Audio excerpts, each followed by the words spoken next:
notices of motion or motion without notice, except motions printed on the order paper. We now come to the motion on the order paper as printed in the name of the Chief Whip. Chief Whip.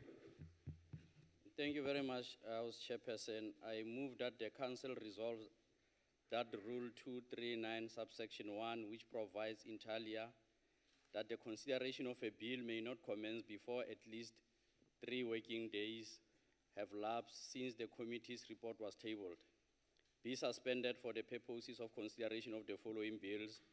A, Rates and Monetary Amounts and Amendment Revenue Laws Bill 26 of 2017, National Assembly Section 17.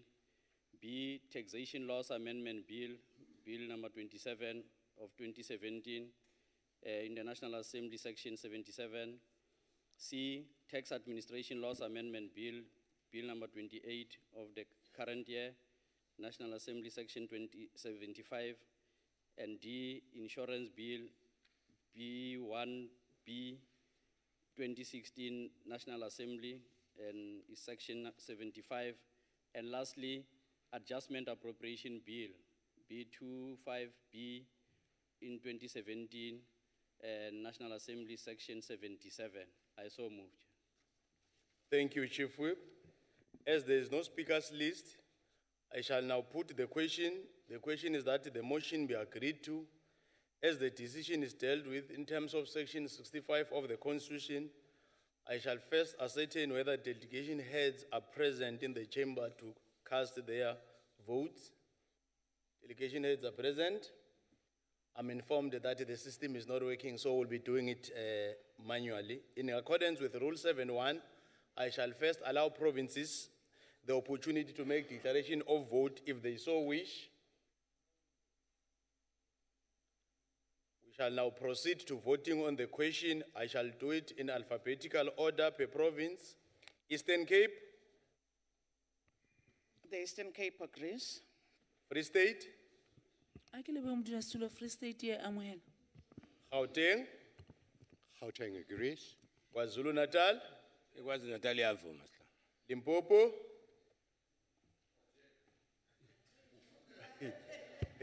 Limpopo agreed. Mpumalanga. Mpumalanga yapfumela. Northern Cape. Northern Cape agrees. Northwest. Northwest agrees. Western Cape. Western Cape does not support. All the 9 provinces have voted, and 8 provinces voted in favor. I therefore declare the motion agreed to in terms of Section 65 of the Constitution. The Secretary will read the first order of the day.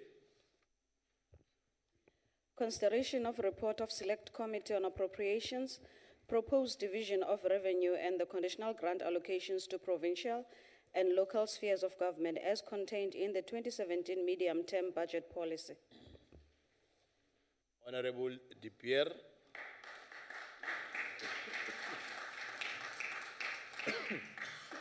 Honorable Chairperson, honorable members, honorable special delegates, it's nice to see this picture in front of you with a house full of members.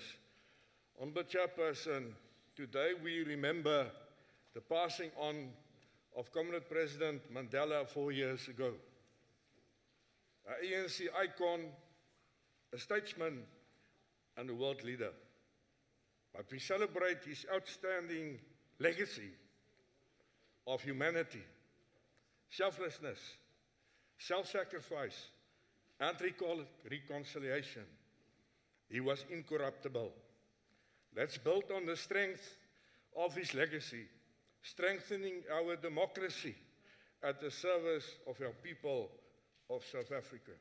Chairperson, the Minister of Finance tabled the MTBBS on the 25th of October 2017, outlining the budgeting priorities of government for the medium-term estimates. Upon tabling the MTBBS, the committee received presentations from the Minister of Finance and the National Treasury, as well as the Minister of Planning, Monitoring and Evaluation on the mandate paper for the 2018 medium-term expenditure framework. The committee held public hearings and 5 written submissions were received. Also, we had inputs from SALGA and the FFC. Minister and the Presidency, Honourable Minister Khadebe, tabled the mandate paper before the committees on appropriations. The mandate paper proposes the following 7 expenditure priorities for the MTF period: job creation and small business development, youth development, infrastructure expansion and maintenance, land reform, smallholder farmer and agricultural development, a comprehensive social security, education and skills, an integrated plan to fight crime, and advancing the national interest in the region, Africa, and the world. The key message from the MTBBS was that the sluggish economic growth projected over the medium term had some implications for the spending priorities. The fastest growing elements of spending are community development, learning and culture, that includes post-school education and training, and health, with growth rates at 7.9%, 7.6%, and 7.5% respectively. Government proposes to allocate national departments 47.6% of the available non-interest expenditure, provinces 43.2%, and local government 9.2% over the MTF. Over this period, national government resources grow by 6.5%, provincial resources by 7.2%, and local government resources by 8.3%. An important feature, Chairperson, is the proposed division of revenue that continue to prioritize funding of services to poor communities. There are also changes in terms of allocations to provinces, referring to the comprehensive HIV/AIDS and TB grant, the health facility revitalization grant, the school infrastructure backlogs grant, and when we come to local government, referring to the municipal demarcation transition grant, municipal disaster recovery grant, the indirect regional bulk infrastructure grant, and the water services infrastructure grant. Chairperson, while considering and deliberating on the 27 MTBBS and submissions made by stakeholders, the Select Committee on Appropriations observed the following. We expressed our concern over the fact that almost 2/3 of children in rural provinces were considered poor. Scholar transport and school nutrition programs need urgent attention, especially in rural areas. There's overlapping responsibilities between government departments, for example, in the provision of school toilets. We also expressed our concern over the ballooning debt owed to municipalities by all categories of debtors, including government departments. We are very concerned about the large unspent amounts that have to be returned to the National Revenue Fund due to underspending on grants and community works programs. We expressed also our concern over the escalating fruitless, irregular, and wasteful expenditure. Over the 2018 MTF, allocations are likely to increase in real terms if the CPI remains, that is inflation, within target, whereby national government resources grow by 6.5%, provincial resources 7.2%, and local government at 8.3%. Chairperson, we recommended the following: that the National Treasury should accelerate the provincial equitable share and the local government equitable share review processes to compensate for conditional grant and transfer losses incurred by provinces and municipalities so that they continue to provide much-needed services. With regards to social infrastructure spending, the National Treasury should implement consequence management with departments that deviate from approved and funded infrastructure plans. Also closely monitor that government departments align their respective infrastructure implementation programs to avoid duplication. That the Treasury, Provincial Treasury, SALGA, and the Department of Corporate Governance and Traditional Affairs should increase support to municipalities to improve their audit outcomes in 2018 and report the plans to achieve this within 3 months of the adoption of this report by the House. Treasury should also indicate if there are any prospects that the structural increases in expenditure, especially at local sphere, are likely to be matched by structural increases in revenue, given the current debt levels and poor revenue collection by municipalities. The three spheres of government and the entities have to decisively root out irregular, fruitless, and wasteful expenditure. The committee will closely monitor this spending on a quarterly basis. Chairperson, I submit this report for adoption. Thank you. Thank you. That concludes the debate. I shall now put the question. The question is that the report be agreed to. In accordance with Rule 7.1, I shall first allow provinces the opportunity to make declaration of vote if they so wish. It's Western Cape. Yes.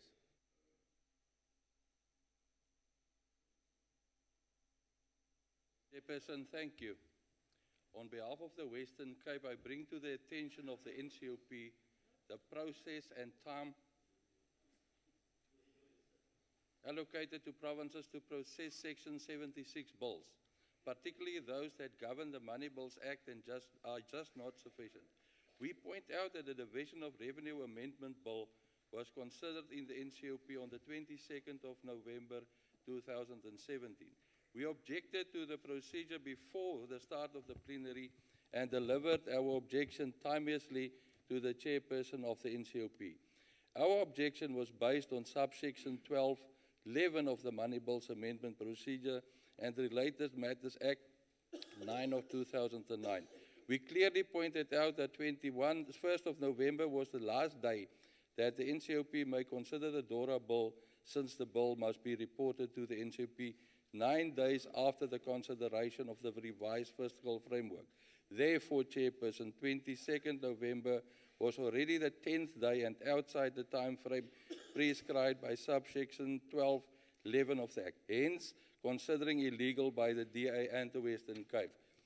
We have repeated our stance since then in each meeting, every step of the way.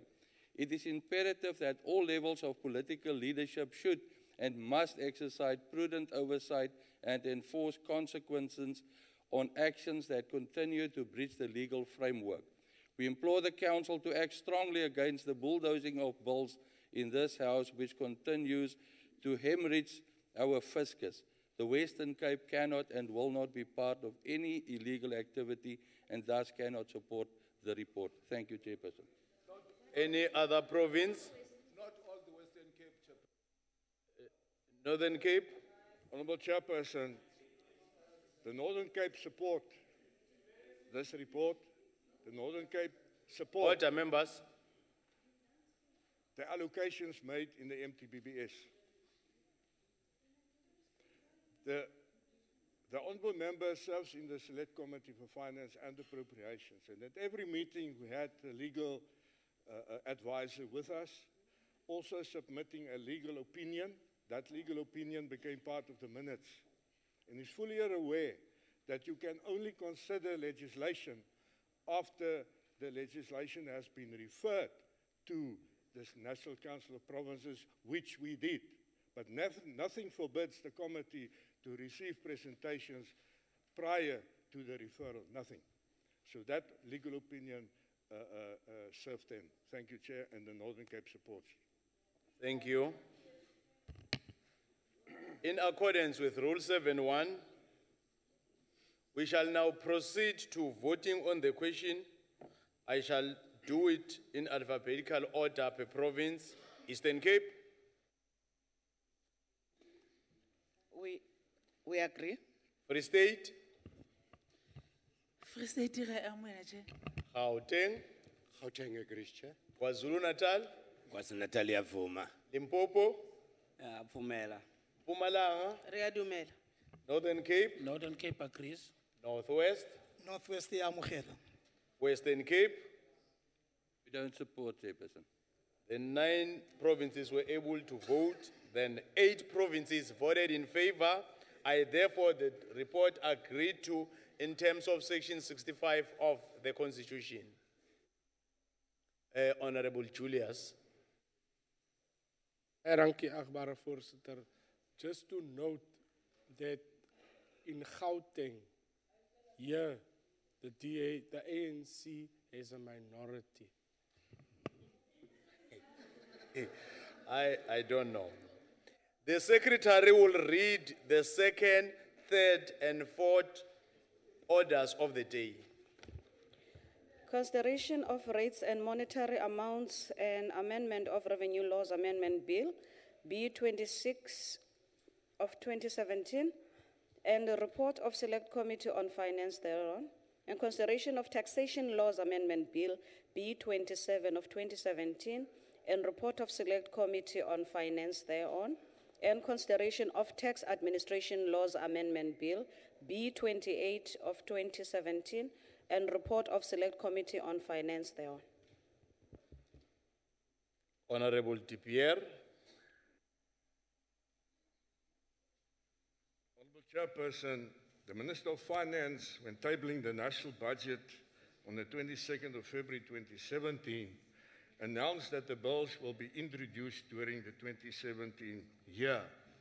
The three bills are dealt with as a package because that's the way to do it. An efficient and trustworthy tax administration is one of South Africa's institutional strengths, Chairperson. South Africa's democracy depends on the strength of its social compact. The payment of taxes is a legal obligation, but the effectiveness of the tax system relies to a large extent on the willingness of citizens to contribute. This cannot be taken for granted given the rising public concerns about service delivery and sometimes inefficiencies. The two foundational principles of the tax system are equity and efficiency. The Rates and Monetary and Amendment of Revenue Laws Bill 2017, also called the Rates Bill, includes major tax changes that were announced in the 2017 budget, most of which were implemented to raise an additional 28 billion rand in tax revenues to ensure the sustainability of the public finances. The tax changes in the rates bill include changes to the personal income tax tables, such as the new 45% on taxable incomes above 1.5 million rands. These were effective from the 1st of March 2017. An increase in the dividend withholding tax rate from 15% to 20%. Increases in the excise duties on alcohol and tobacco. Changes to transfer duties on the sale of property. Increases in the medical tax credit. Annual adjustments to the fuel levy. And tax on sugary beverages, also called the health promotion levy. The committee received briefings on the three bills on the 28th of November 2017, which included a public hearing referring to the matter of the health promotion levy in the rates bill. 6 stakeholders made written submissions. We also continued the deliberations on the 29th of November 2017. The health promotion levy will be administered through the Customs and Excise Act and follow the current administration systems to excise taxes where duty is paid at the source. It's anticipated that the HPL will be implemented on the 1st of April 2018. The committee welcomes the progress made on the health promotion levy in NEDLAC and acknowledges it is crucial that the NEDLAC agreement should be implemented. The Select Committee and Standing Committee on Finance, with the committees on health in both houses, will monitor progress in this regard.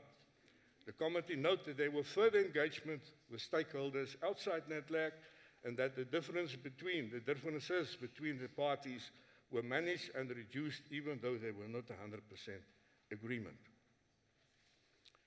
Finance committees in both houses will engage with NEDLAC on a quarterly basis to report on the progress made with regards to the socio-economic impact of the proposed tax on sugary sweetened beverages. The levy's provisions in the bill should be reviewed 3 years from its implementation following a socio-economic impact assessment. The committee recommends that some of the revenue from the levy be used to implement health promotion targeting non-communicable diseases. I go to the Taxation Laws Amendment Bill, B27 of 2017. This bill contains more complex and technical amendments announced by the Minister in the 2017 budget.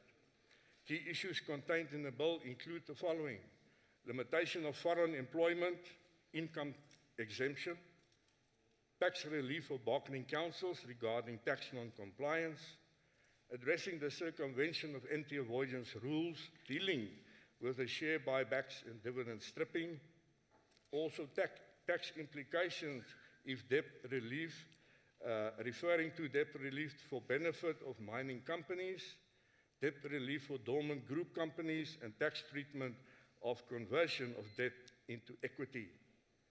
Also the tax treatment of banks and certain other financial institutions due to changes in the financial reporting standard from a IAS 39 to a IFRS 9, that's the international reporting standard. Extending the application of controlled foreign companies rules, CFC, to foreign companies held via foreign trusts and foundations. Lastly, Chairperson, we deal with the Tax Administration Laws Amendment Bill, B28 of 2017.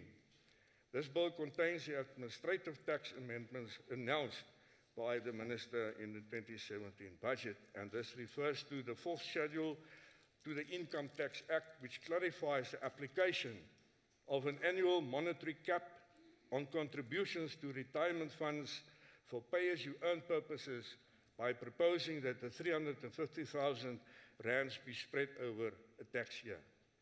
The Tax Administration Act also referred to fraudulent refunds. The amendments are to improve the effectiveness of combating refund fraud and respond to representations by members of the financial sector. It is proposed that the bank not be required to notify SARS of suspect refund fraud and then place a hold on the refund amount on SARS instruction, but instead enables the bank to notify SARS and automatically phase a 2-business day hold on the refund if the bank reasonably suspects that the payment of a refund into the taxpayer's account is related to a tax offense. The Customs Control Act, this is an amendment that permits the publications of rules and taking decisions, such as the appointment of custom officers and delegation of powers and duties under the new Customs Control Act before the acts come into operation. Honourable Chairperson, these 3 bills are 75 and Section 77 bills. The committee recommends that Section 11 of the Money Bills Amendment and Procedures and the Related Matters Act, which also deal with money bills and revenue bills, be reviewed to allow the finance committees in the NA and NCOP in both houses, yes, to engage jointly in processing the bills. This review is currently underway and hopefully will be concluded before the national budget is tabled. Honourable Chairperson, the Select Committee on Finance, having considered and examined the rates and monetary amounts and amendment of revenue laws, Bill 26 of 27, as a Section 77 classified, the Tax Laws Amendment Bill, B27 of 2017, classified as a 77 bill, and the Tax Administration Laws Amendment Bill, B28 of 2017, classified as a 75 bill, reports to the House that the committee agreed to the 3 bills without amendments. Thank you, Chair. Thank you, Honorable De Pierre. That concludes the debate. I shall now put the question in respect of the second order. The question is that the bill be agreed to. In accordance with Rule 63, I shall first allow political parties to make declaration of vote if they so wish. DA. Chairperson, thank you for the opportunity. I rise to make a declaration on the Bill B26 for those that might know and understand what it's all about. Honourable Chairperson, this bill contains adjustments to tax rates and monetary amounts announced in the February 2017 budget. It is yet another example of how bills are being bulldozed at the last minute in this council, which I'm sure you understand. Yeah. It must be pointed out, however, that there are some significant tax increases contained in this bill. The dividends withholding tax have now increased from 15% to 20% to prevent income, of course, being moved from salary to dividends, for those of you that will understand. This is now implementable from 22nd February 2017, Chairperson. This poses a huge problem for many stakeholders and, of course, investment in our country. The fuel levy now increases by some 30 cents a litre, and the road accident fund now increases by a further 9 cents a litre. Consumers are already stretched and cannot afford an increase in their transport expenses. Excise duties affecting alcoholic and beverages and tobacco also increases. And the health promotion levy, also known as the famous sugar tax bill, is now being introduced, which in simple terms translates into a tax, for those of you that might just want to understand. In simple terms, translates into a tax of R1.39 on a litre of Coca-Cola. This will have a vast effect on advertising and product warnings, of course, and we contest that this will have an even further influence on job losses in South Africa. The Democratic Alliance, Chairperson, opposes this bill on the basis of the tax increases that are contained therein. I thank you. And thank you. Any other political party? ANC? Thanks, Honorable Chairperson. Listening to the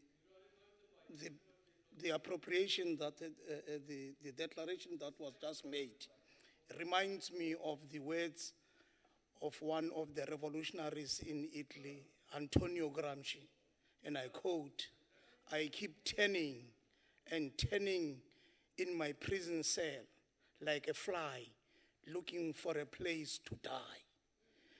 You know, I have never heard of a situation of people who do not want to accept change. Order, members. And change is hard and it's difficult. We are not co-governing here. We are governing this country and we are not co-governing. The adjustment appropriation bill... Honorable Mhlashuping, sorry. Honorable Isaac, why are you... Order, members, why are you standing? Chairperson, on a point of order, the honorable member on the podium that's doing the declaration, just remind him it's on B26 and not on some declaration of struggle. No, Honorable Isaac, you know that is not a point of order. No, that is not a point of order. Take your seat. Continue, order, members. Continue, Honorable Mhlashuping. The adjustment appropriation bill and the respective adjustment for the vote on the National Treasury must be seen against the broader responsibilities that the National Treasury has. These responsibilities are macro in nature and are a reflection of the ANC-led government need to finance the implementation of its policies, which take the form of programs. The context in which this adjustment must be seen is one of, number one, whether the adjustment reflects the political policy orientation of the ANC, whether they finance priorities within the mandate of the National Treasury, whether the adjustment reflects the implementation of the mandate of the department, whether the adjustment ultimately enhances principles of economic growth and redistribution, and whether the adjustment brings about greater efficiency within the National Treasury. In terms of Section 16 of the PMFMA, the adjustment of 5.2 million seek to deal with the debt obligation of the South African Airways, which, if not attended to, have the real risk of the contagion factor if the National Treasury had not stepped in. The consequences of this would have been severe on the economy and led to a call for further downgrades. So this is a pragmatic move by the National Treasury in their responsibility of managing the debt obligation of the state, similarly arising from the budget speech of this year, to enable the turnaround strategy at the South African Airways to succeed. The recapitalization of the airline is very necessary. underspending in the adjusted vote can largely be attributed to the reduction in the manner of service providers, project delays, which includes project delays with the job fund, an increase in the Honorable national treasury's compensation. Honorable Mhlashuping, I'm afraid your declaration time has expired. The ANC supports Thank you. the bill. Thank you. Honorable members, don't forget when doing the declaration is 3 minutes. I know today is the last day, but the excitement, because we'll be missing each other, might not make us to lose focus. We shall now proceed to voting on the question. Members will vote by pressing in favor, against, or it's not working. We are going to do it manually. Those that are voting in favor, you'll raise your hand. Raise your hand.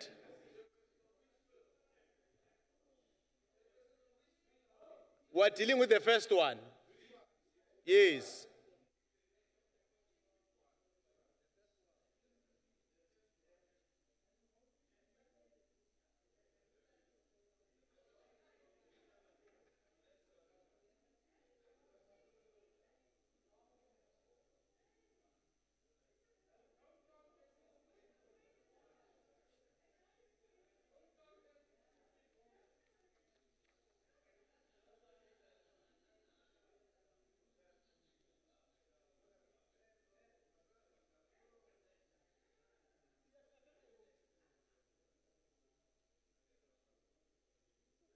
Thank you.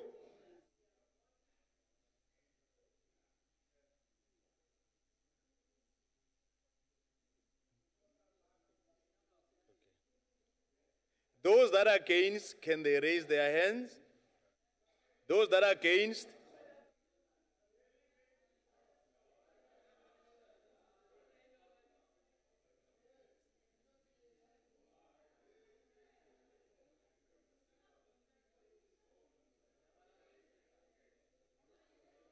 No, Honorable Mokwebu, don't do that.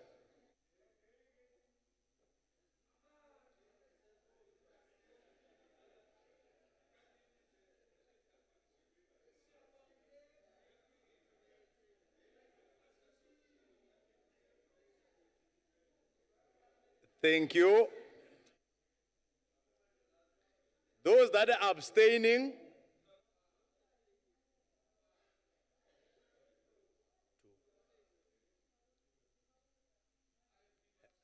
all members have voted, ne? Let me announce the results. Members who voted in favor is 36. Members who voted against, 11, and 2 abstention. The majority of members have voted in favor. I therefore declare the bill agreed to in terms of Section 75 of the Constitution. Order, members, I now put the question in respect of the third order. The question is that the bill be agreed to. In accordance with Rule 6.3, I shall first allow political parties to make their declaration of vote if they so wish. We shall now proceed to the voting on the question. We're dealing with the third one. Members that are voting in favor, can they please raise their hands?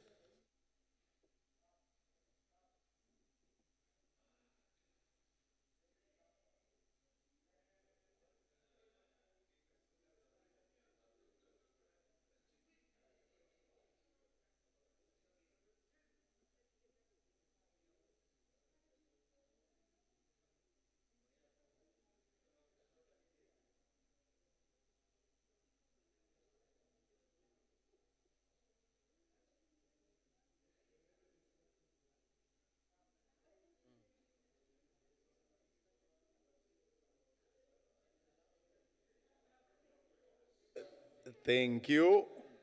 No, sorry. Can you raise your hands again so that we can deal with the...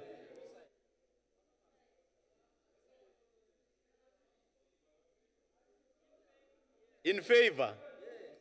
Yes.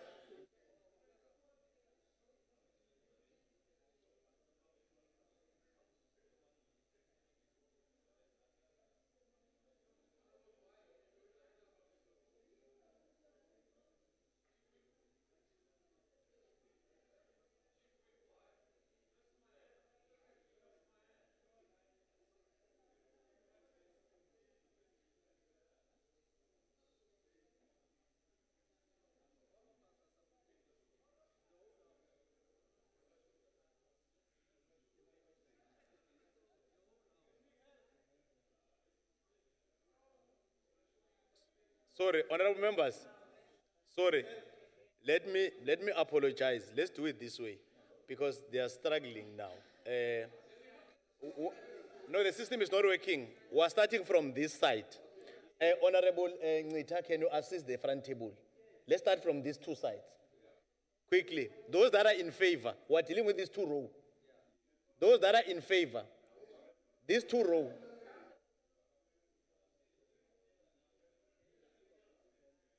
Eh? Eh?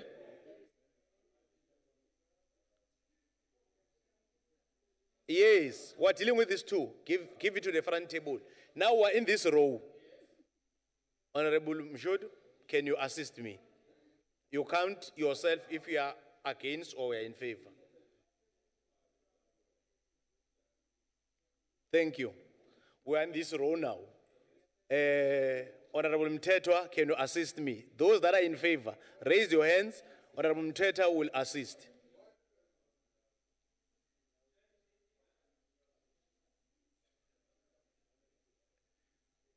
Thank you, Honorable Mtetwa. We are in this row now. Honorable Suwela, you are the one who will assist us. Don't forget to count yourself if you are against or in favor.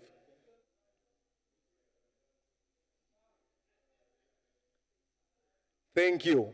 We are in this last row. Honorable Mhlashuping, those that are in favor, can they raise their hand? Honorable Mhlashuping will do the counting.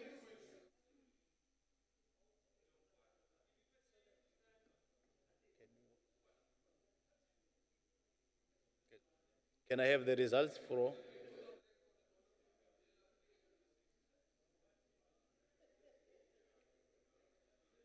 Honorable members, those that are against, we are starting from these two rows. Honorable Ngita will do the same. Those that are against? Okay, we are in this row, thank you. Those that are against, Honorable Mshodu.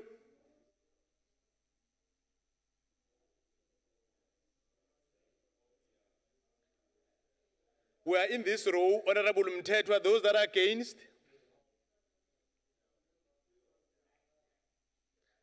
Honorable Suwela, those that are against in this row.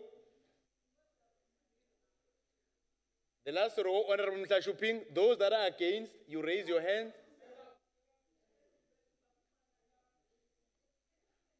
Okay, now we're dealing with the abstention. Those that are abstaining, all the rows.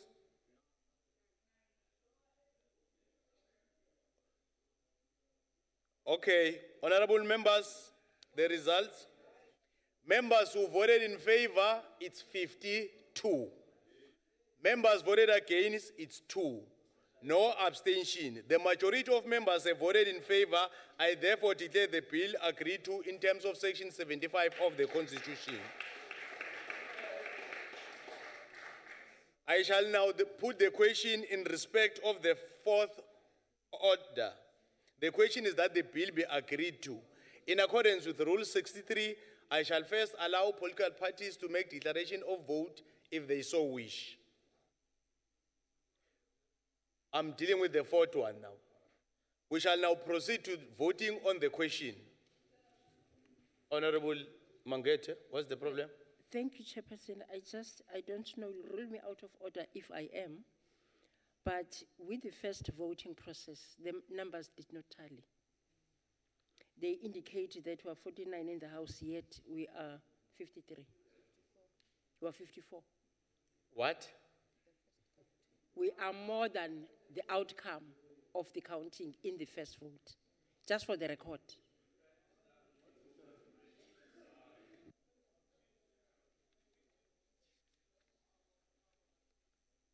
Can somebody?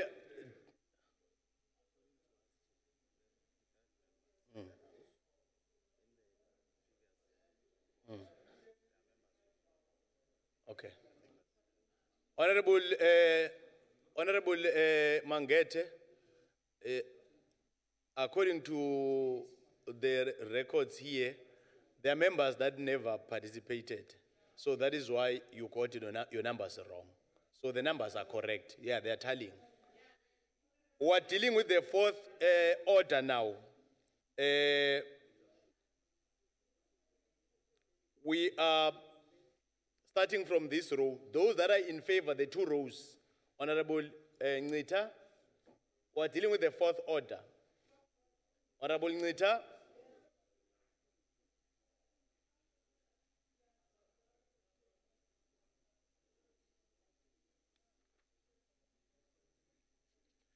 We are in this row now. Thank you. Those that are in favor, you raise your hand. Honorable Moshodu will assist.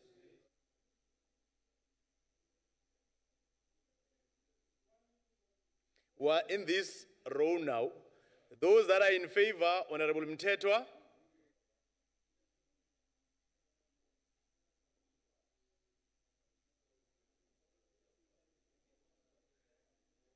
Thank you. Honorable Suwela, those that are in favor, you raise your hand. We are in this row now.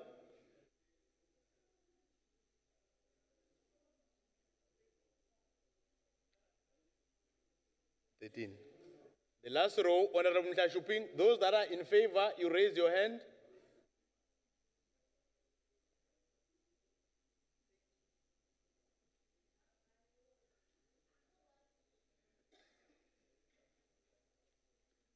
Then we're dealing with the two now. Those that are against, Honorable Ncita, you do the same, you assist. The first two rows, no, why these first two? Yeah, it's against now. This row, those that are against, were in this row, those that are against, Honorable Mtetwa, Honorable Suwela, those that are against, then we're in this last row, those that are against, Honorable Mtashuping. Then we're dealing with all the rows now, the abstention, those that are abstaining. Can I have the results?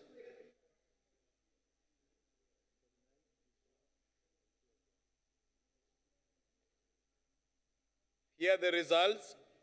49 members voted in favor, 2 members voted against, no abstention. The majority of members have voted in favor. I therefore declare the bill subject to proposed amendment agreed to in terms of Section 75 of the Constitution. Honorable Kaula. No, Chair, thanks, Chair. Your counting is messed up. There were 3 members against. There is 1 hand you did not count. No, which one? Which one? No, man. Order.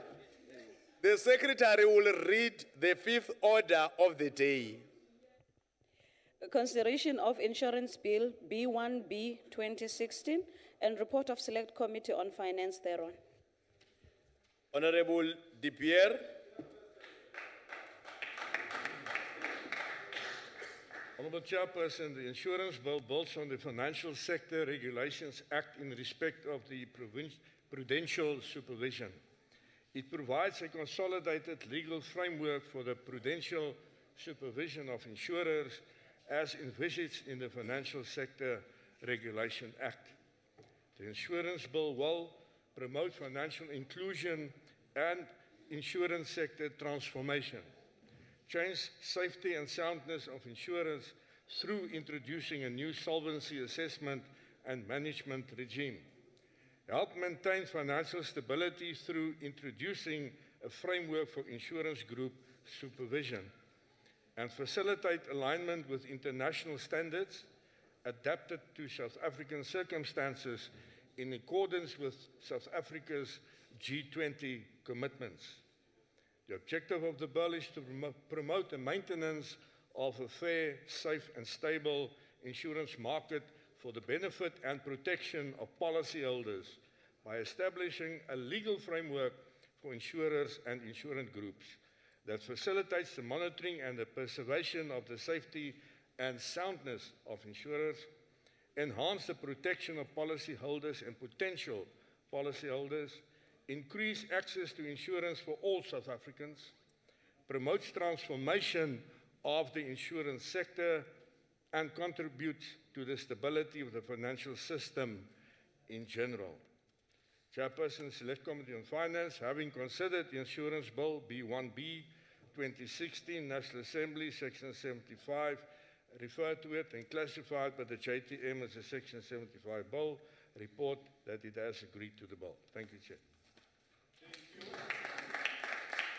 That concludes the debate. I shall now put the question. The question is that the bill be agreed to. In accordance with Rule 63, I shall first allow political parties to make declaration of vote if they so wish. DA. Chairperson, thank you for the opportunity. Honorable Chairperson, the Insurance Bill is part of a suite of new legislation regulating the financial sector in South Africa. Suite. The bill requires the Prudential Authority, which is part of the South African Reserve Bank, to promote, license, relicense, and of course monitor financial institutions in the insurance sector according to non-prudential criteria, including transformation, which is not only beyond the scope of the Prudential Authority, as is set out in Section 33 of the Financial Sector Regulation Act number 9 of 2017, but is also a clear and present danger to the independence of the Prudential Authority, and by then extension of the independence of the South African Reserve Bank. We oppose the Prudential Authority, Chairperson, and by extension the South African Reserve Bank, being drawn into making executive decisions, which could be politically charged, of course, based on non-prudential criteria, especially when these criteria are determined by another body, which in this case is the Financial Sector Council, by way of the Financial Sector Code, and which now falls under the Department of Trade and Industry, rather than, of course, National Treasury. The objectives of the bill, Chairperson, were amended following public hearings on or about the 7th of May 2017 to include the promotion of the transformation of the insurance sector. However, the specific provisions giving effect to the amended objectives of the bill were not advertised and or traversed in public hearings and were not then properly considered. The amendment of the objectives of the bill amounted to expanding the subject of the bill, which should have been dealt with in terms of National Assembly Rule 286 4B. And of course, further public hearings should have then been convened. In conclusion, therefore, Chairperson, this was rejected and no further public hearings were convened. In the National Council of Provinces, the bill, as is now obvious to you, is being rammed through as yet again, and sufficient public participation has of course now become a pipe dream. Therefore, the Democratic Alliance, with due respect, Chairperson, cannot and will not support this bill. Thank you. Any other political party? ANC?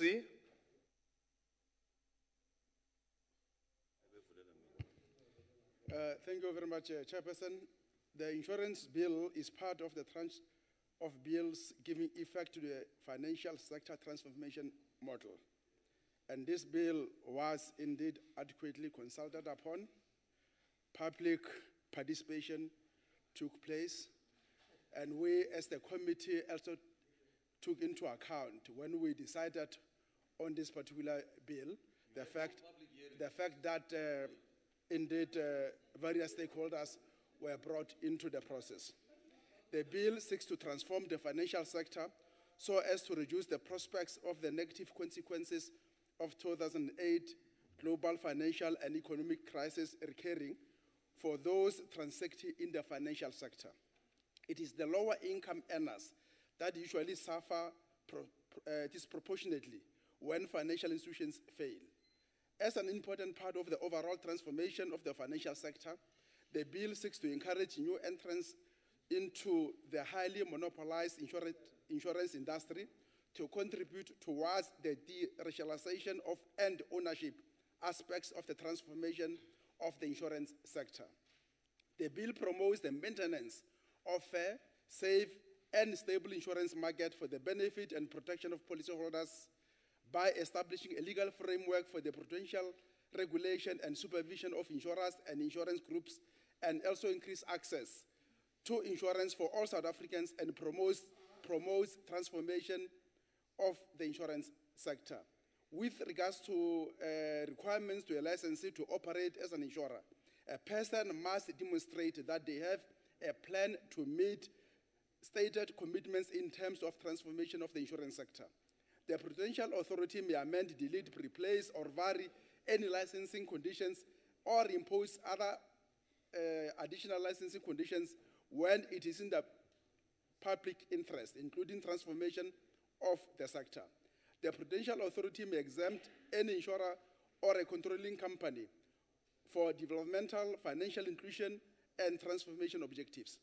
This so as to facilitate the progressive or incremental compliance of the bill so long as such exemption will not be in conflict with the public interest or frustrate the achievements of the objectives of the bill. The spirit of the bill recognizes the overarching and central role the broad-based Black Economic Empowerment Act plays in facilitating transformation and aims to support this role. The insurance bill builds on and supports the transformation and empowerment of legal architecture passed by Parliament and allows additional monitoring of implementation and supervisory intervention. The bill marks a huge step forward in the insurance sector. The NC supports the bill. Thank you. Any other political party? We shall now proceed to voting on the question. We'll be doing it manually. We're starting with the first two. Those that are in favor, raise your hand. Honorable Ngita, you'll do the counting.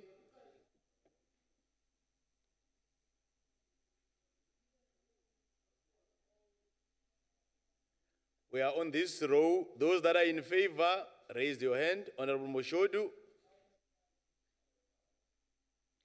We are on this row. Those that are in favor, you raise your hand. Honorable Mtetwa. We are in this row. Honorable Suwela. Those that are in favor, you raise your hand. No, we're here. Thank you. Last row, Honorable Mhlashuping. Those that are in favor,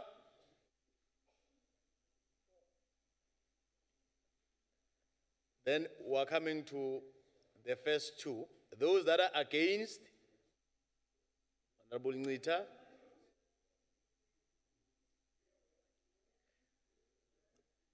Those that are against this row, Honorable Moshodu.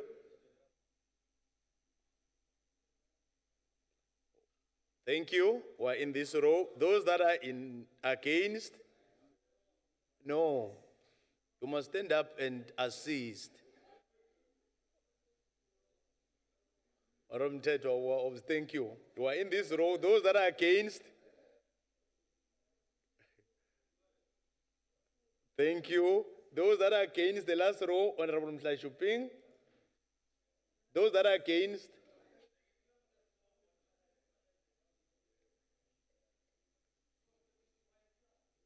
thank you. Then in all the rows, those that are abstaining. If you have any member that is abstaining, raise your hand. Then Honorable Mtetwa will do the counting. Can I have the results? Yeah.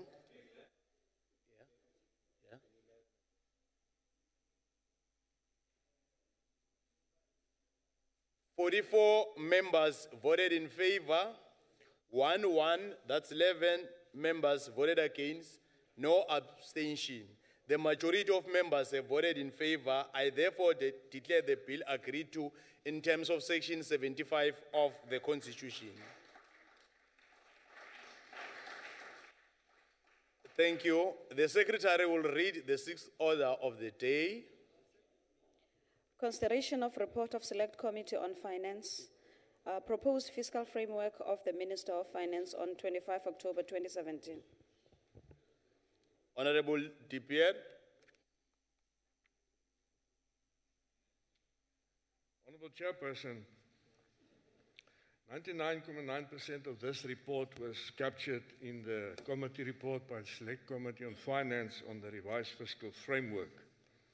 I would just highlight the new matters. On the 25th of October 2017, the Minister of Finance tabled the MTBPS in the National Assembly.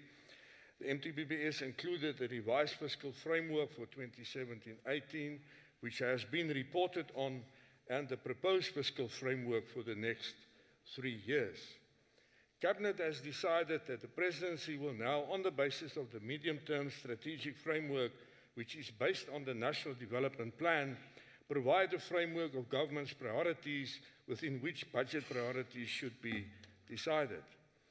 Honourable Minister Khadebe explained to the committee that the Cabinet, acting on advice of the National Planning Commission, had proceeded to strengthen the alignment of the country's budget to the medium-term strategic framework 2014 to 2019 and the National Development Plan Vision 2030 in order to give effect to the country's development priorities. Honourable Chairperson, if we look at the fiscal framework for the outer years, the consolidated fiscal framework shows that over the MTEF, revenue collection and expenditure will remain muted at around 30% and 34% of GDP, respectively. The budget deficit will recover to below 4% from the projected revised 4.3% in 2017-18. It also shows that total gross loan debt will increase from the now projected 54.2% in 2017-18 to 59.7% in 2020-21. Revenue is projected at 1.4 trillion rands in 2018-2019, rising to 1.7 trillion rands in 2021. Government expenditure is projected at 1.6 trillion rands in 2018-2019, rising to 1.9 trillion in 2020-21. The budget balance is projected at 193.1 billion rand in 2018-19, rising to 225.8 billion rand in 2020-21. That is a negative budget balance. The total gross loan debt is projected at 2.8 trillion rands in 2018-19, rising to 3.4 trillion rands in 2020-21. Real GDP growth is projected at 1.1% in 2018-19, 1.5% in 2019-2020, and 1.9% in 2021. Honourable Chairperson has 23 recommendations. I'm just going to refer to the few we added.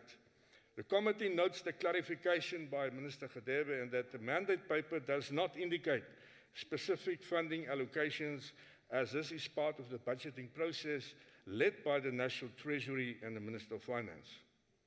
While welcoming this more coherent approach, the committee believes that the constitutional and statutory powers, functions and role of the National Treasury and the Minister of Finance in the budget process and the related matters as spelled out in the Constitution, Chapter 13, and the PFMA, particularly Section 6 of Chapter 4, needs to be adhered to. The committee recommends that the progress on the work of the Presidential Fiscal Committee be reported on at a quarterly basis by the National Treasury.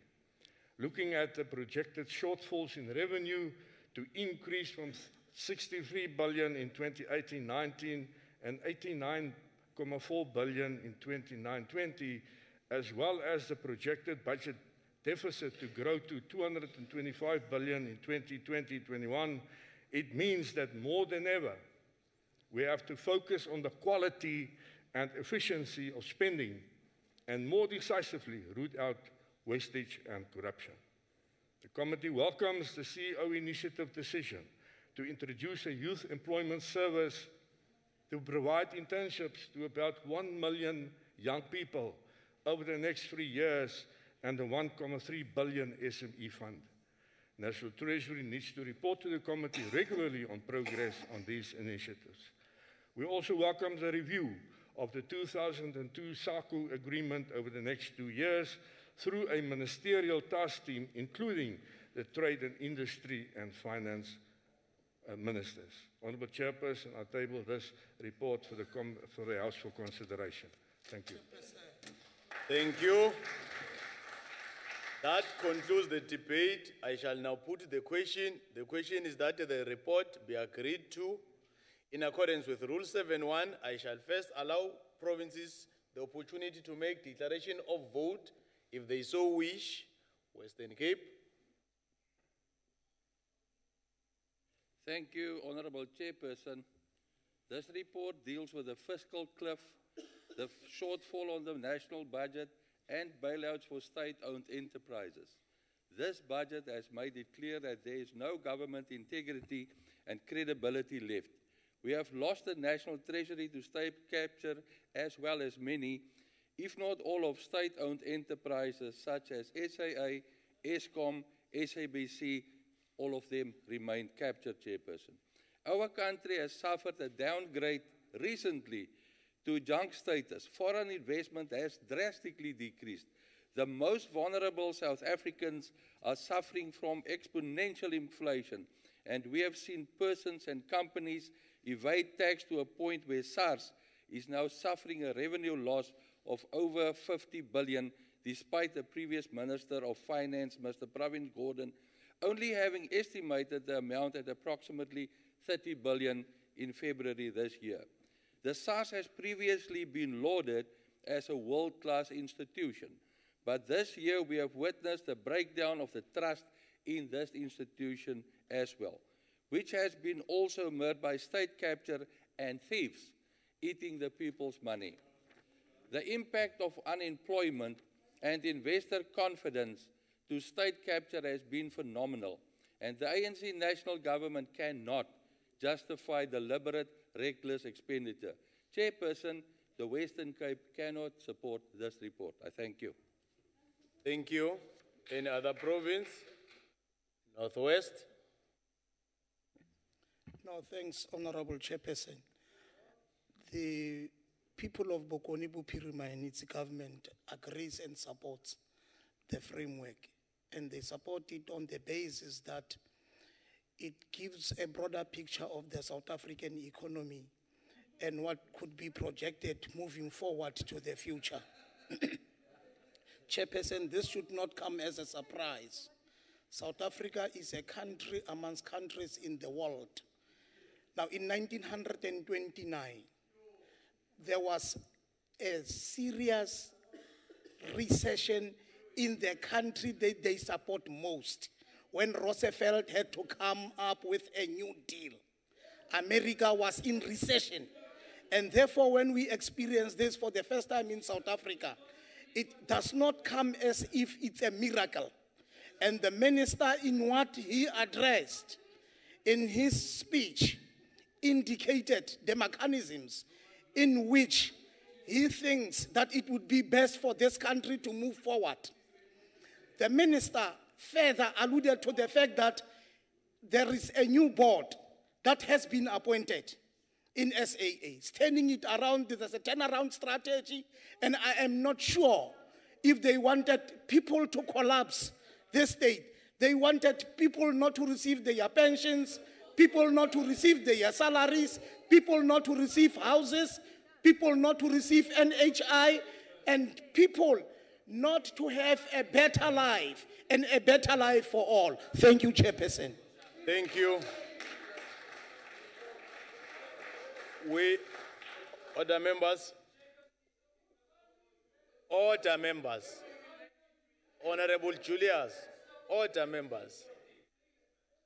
We shall now proceed to voting on the question.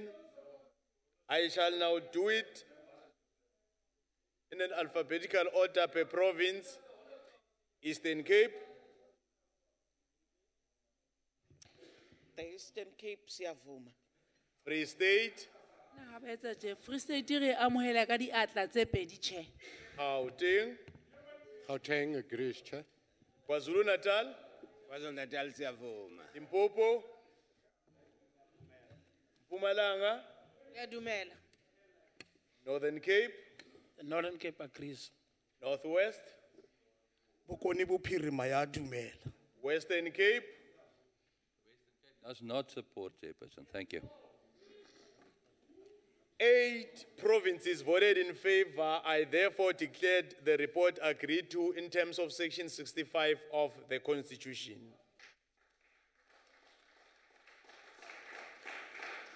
The Secretary will read the 7th order of the day. Consideration of votes and schedules, Adjustments Appropriation Bill B25B of 2017. Honorable De Pierre.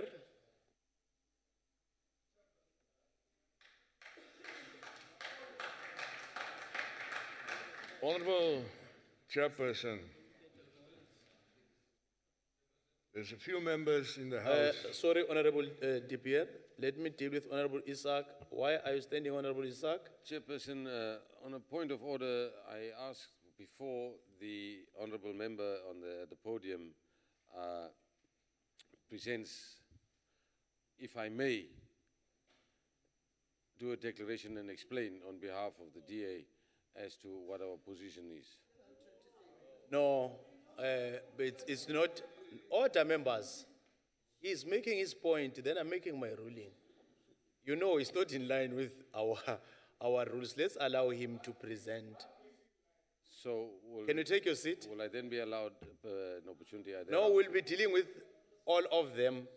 All right. You know the procedure. Take your seat. You'll have your time. We'll have a long day. Take your seat. Cool, Chair. Thank you. Honorable De Pierre. Thank you, Honorable Chairperson.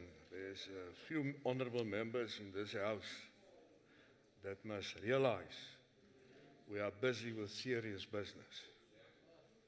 We are busy with the allocations made to the budget, and we are busy improving the lives of our people, especially the poor outside. That's the reason why we are here. Honorable De Pierre. Chairperson. Honorable De Pierre, sorry. Honorable Julius. Chairperson, I'm rising on a point of order. I'm rising on a point of order. The honorable member on the podium is casting dispersions on other members that they are not taking this serious, whilst we know that you are supporting thieves. Honorable Julius. SAA and others, Honorable- you're supporting thieves. Honorable Julius. And we are not taking Honorable serious. Julius. The seriousness Take your- should have started long ago Honorable Julius. and stop the corruption and the thieves Honorable Julius. who are Honorable not serious. Julius. Honorable Julius. Honorable Julius. You can't be rising on a point of order and debating with the speaker at the podium. And you know very well that is not a point of order. You just have a different view. Continue, Honorable De Pierre. Honorable Chairperson, in order to streamline the processing of the Adjustment Appropriation Bill and contain costs, the Select Committee on Appropriations received a presentation on the original bill as tabled by the Minister of Finance on the 25th of October 2017 during a joint meeting with the Standing Committee on Appropriations on the 22nd of November 2017. Public hearings was held and the committee received 9 submissions from stakeholders, including the FFC and SALGA. Chairperson, in the original appropriation bill, adjustment appropriation that was tabled, it provides for an about 3.885 billion rands upward adjustments for the 2017-18 financial year. The total adjustments expenditure estimate level of spending increases from a budgeted 1.409 1.2 trillion rands to a revised 1,413.1 trillion rands. The bill further provides for an amount of 585.9 million as unforeseen and unavoidable expenditure faced by several departments. What has been referred to as, Honourable Chairperson, is the amended version of the adjustment appropriations.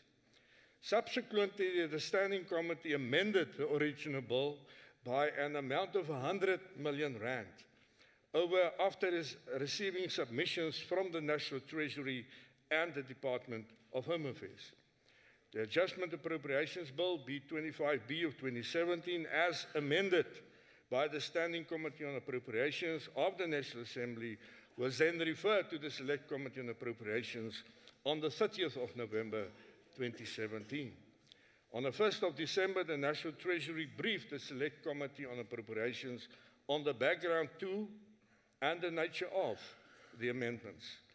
The 100 million rand was originally declared as savings due to slow spending by the administrative program that refers to the information and modernization systems, also the operation projects. Under Vote 5, which is Home Affairs, the Director General of Home Affairs had indicated in his submission to the Standing Committee on Appropriations that the reduction of the funds was signed off in his absence and that the funds would be spent in the second half of the financial year.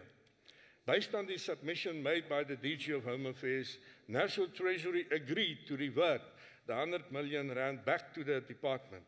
The 100 million will be funded by National Treasury by reducing the allocations for the South African Revenue Service and the Government Technical Advisory Centre by 15 million rand each.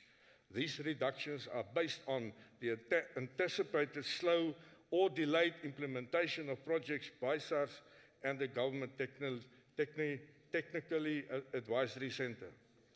The Select Committee on Appropriations, having considered the Adjustment Appropriation Bill B25B 2017 and referred to it and classified by the Joint Taxing Mechanism as a Section 77 bill, reports that it has agreed to the bill without amendments. Thank you, Chair. Thank you. Thank you. I now put vote 1. Honorable members, before getting to this exercise, it's better for you as honorable members to be alert. What you have in front of you, it's a guide. It's not something that will just be given that once we look at it, then we're going to be adhering to it. So it's entirely up to us as members to be active in this process. So I now put vote 1. Any objection?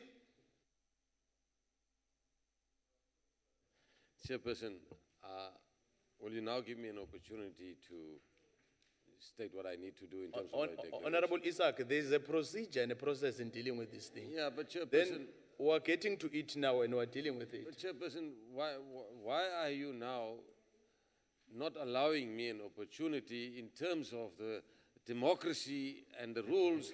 What is the problem? What is the problem, Chairperson? Yeah, I mean, there's nothing wrong if you allow me 2 minutes just to say what I need to say. Honorable members, can you, Honorable Isaac, you are even struggling to give it a name because you can't even quote a rule about what you want us to do.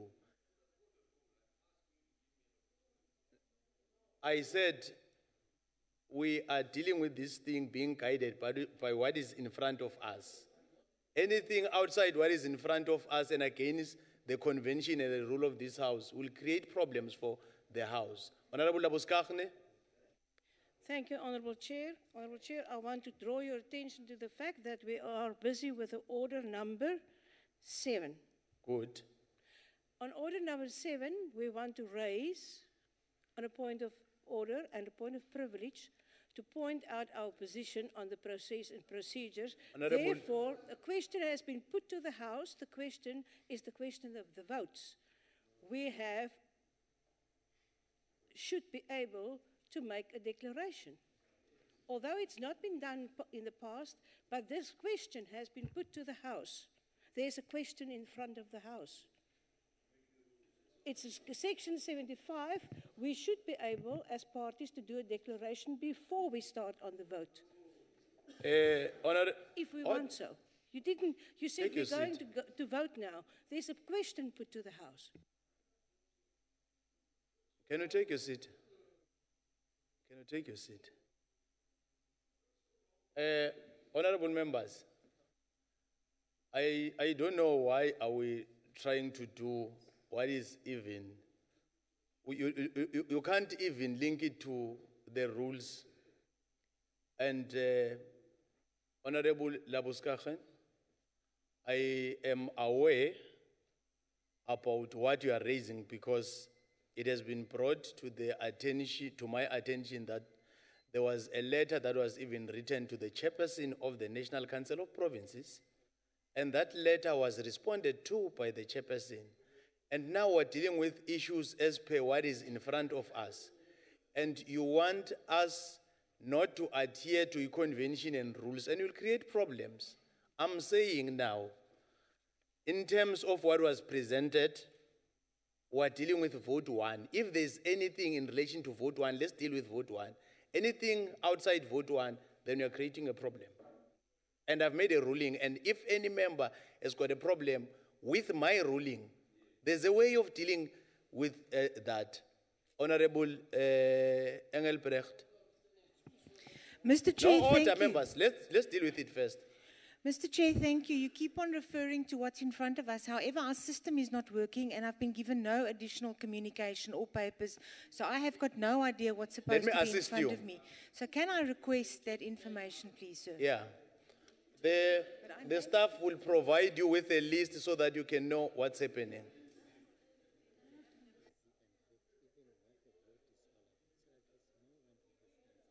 Yeah. Honorable members, okay, even if you don't have a list, I'll make it simple for you. Vote 1 is the presidency. We are dealing with the presidency. Honorable Labuskaghni. Thank you, Chairperson. I raise on point of order, rule number 63. When a question to be decided by the votes of individual members has been fully put, the officer presiding on request may allow each political party in a speech not exceeding 3 minutes by a council member belonging to that party to state the reason why the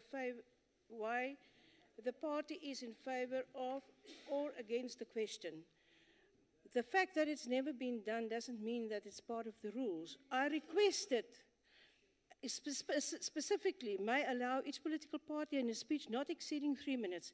If you don't want to allow us to do the declaration, Honorable Farad Isak will table the declaration because we want it to be minuted. Thank you.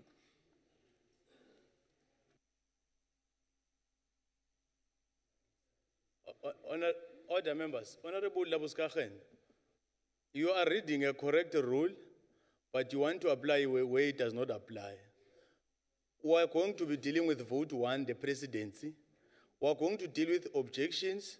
We are going to deal with declarations. And people are going to afford the opportunity, and no one is going to be suppressed. It's simple and straightforward as that.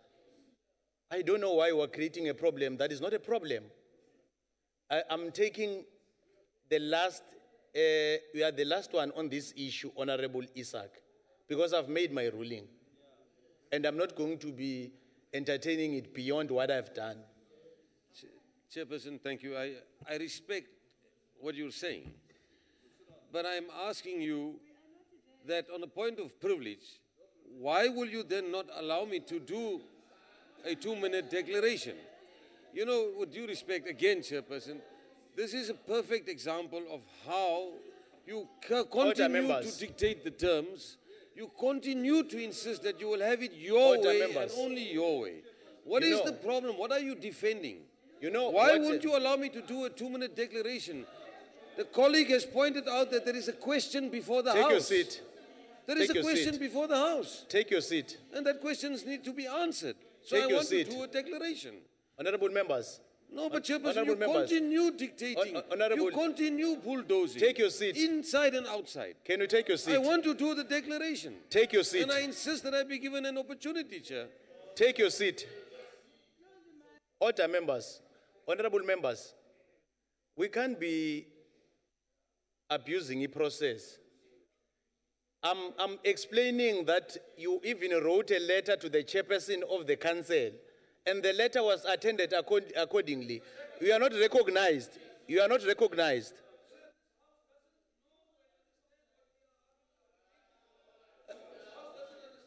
Isaac. Isaac.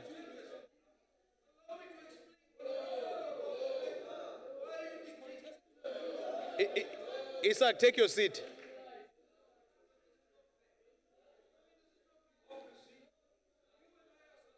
I shall now put vote 1. Any objection? Any objection? I'm putting vote 1. Any objection?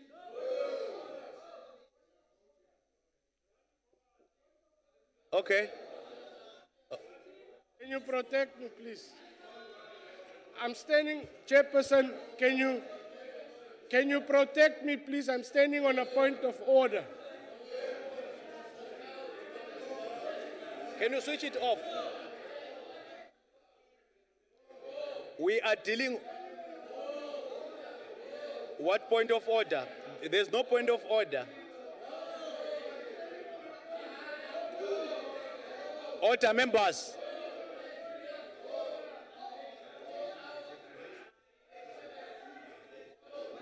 Hey, Honorable Mohapi. No. Let's have order. Honorable members, let's have order. Any objection? I now put vote 1. Okay. The objection.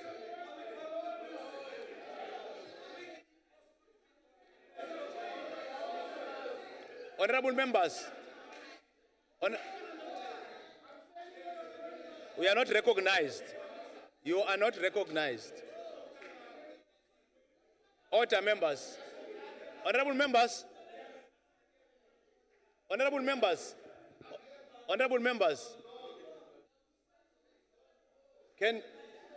Honorable members, I have made a ruling and I'm not going to be entertaining any point of order. I'm not entertaining it. I'm not entertaining it. Take your seat. Take your seat or you go out.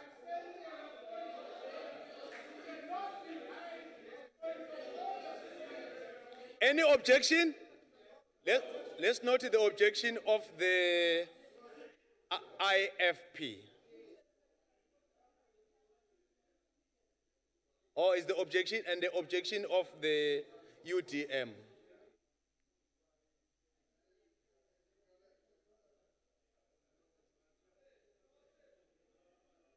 Honorable Kaula? Ngiyathokoza sihlalo ngifuna ukuyishola ngifuna ukushola wena. The IFP is objecting. Okay.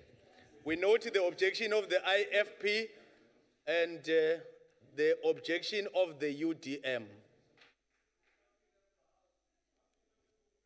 And the objection of the EFF. Yes.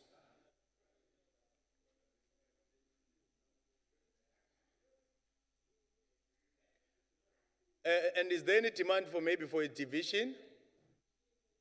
No. Declaration? No declaration. Then, honorable members, vote 2 is not part. Oh, ANC, let's have the declaration of the African National Congress. Honorable Chair, the ANC supports the adjusted votes of funds for the presidency. The ANC, in rising to support the adjusted vote of funds on the presidency, does so, Honorable Chair, appreciating that this vote is about entrenching an integrated approach to governance.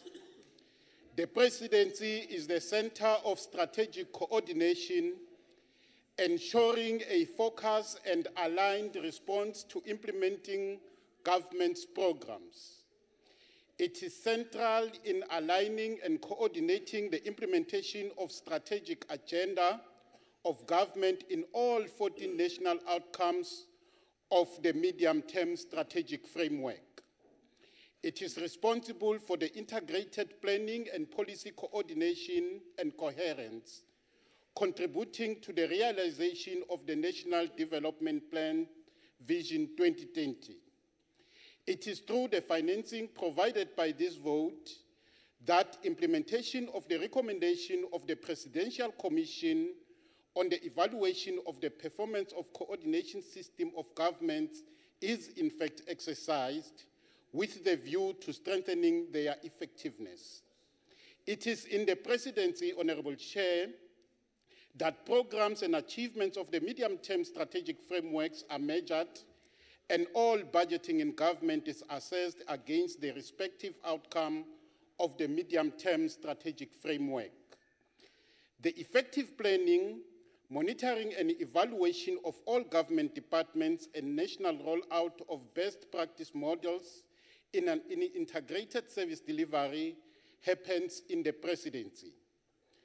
With regards to the adjustment vote, the 6 million rand that has been set aside in the bill relates primarily to the employee-initiated severance package, an agreed procedure that has been established in the public service going back to the mid-1990s.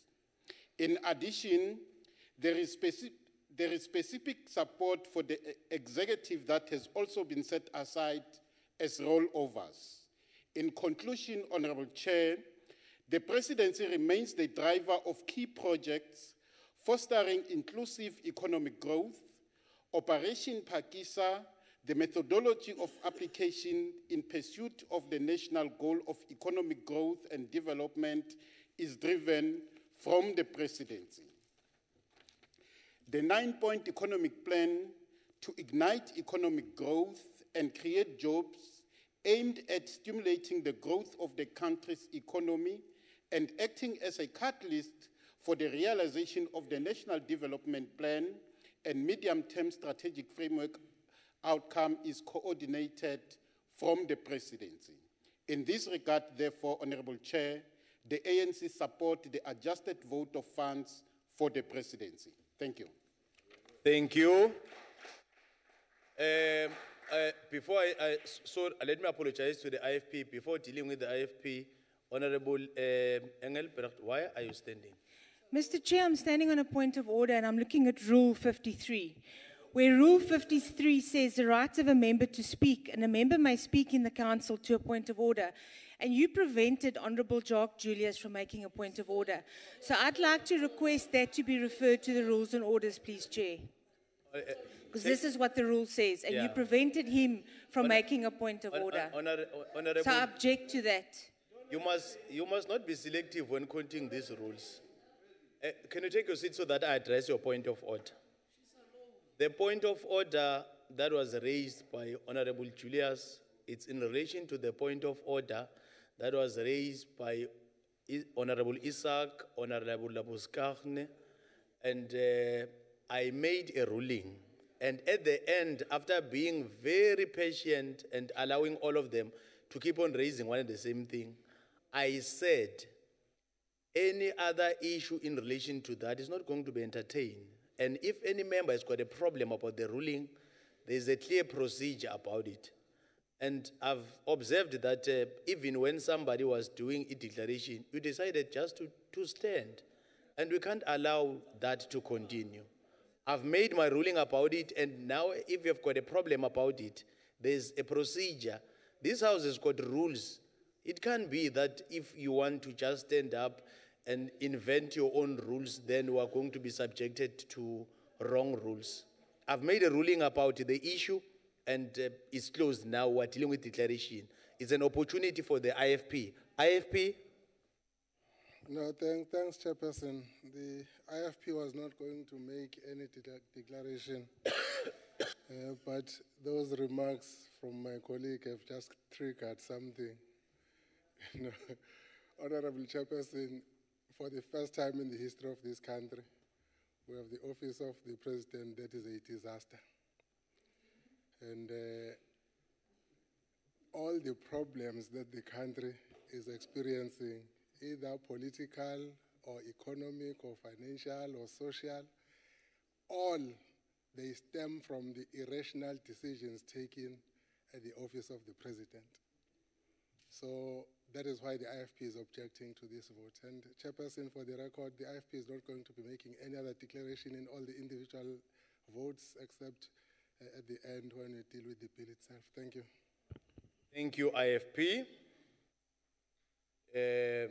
Then vote one, it's agreed to. We move to, we have noted the objection. I've indicated that vote two, it's not going to be Parliament, it's communication. Communication. Any objections? We don't have objections. It's agreed to. Then we move to vote for cooperative governance and regional affairs. Any objection? Agreed to.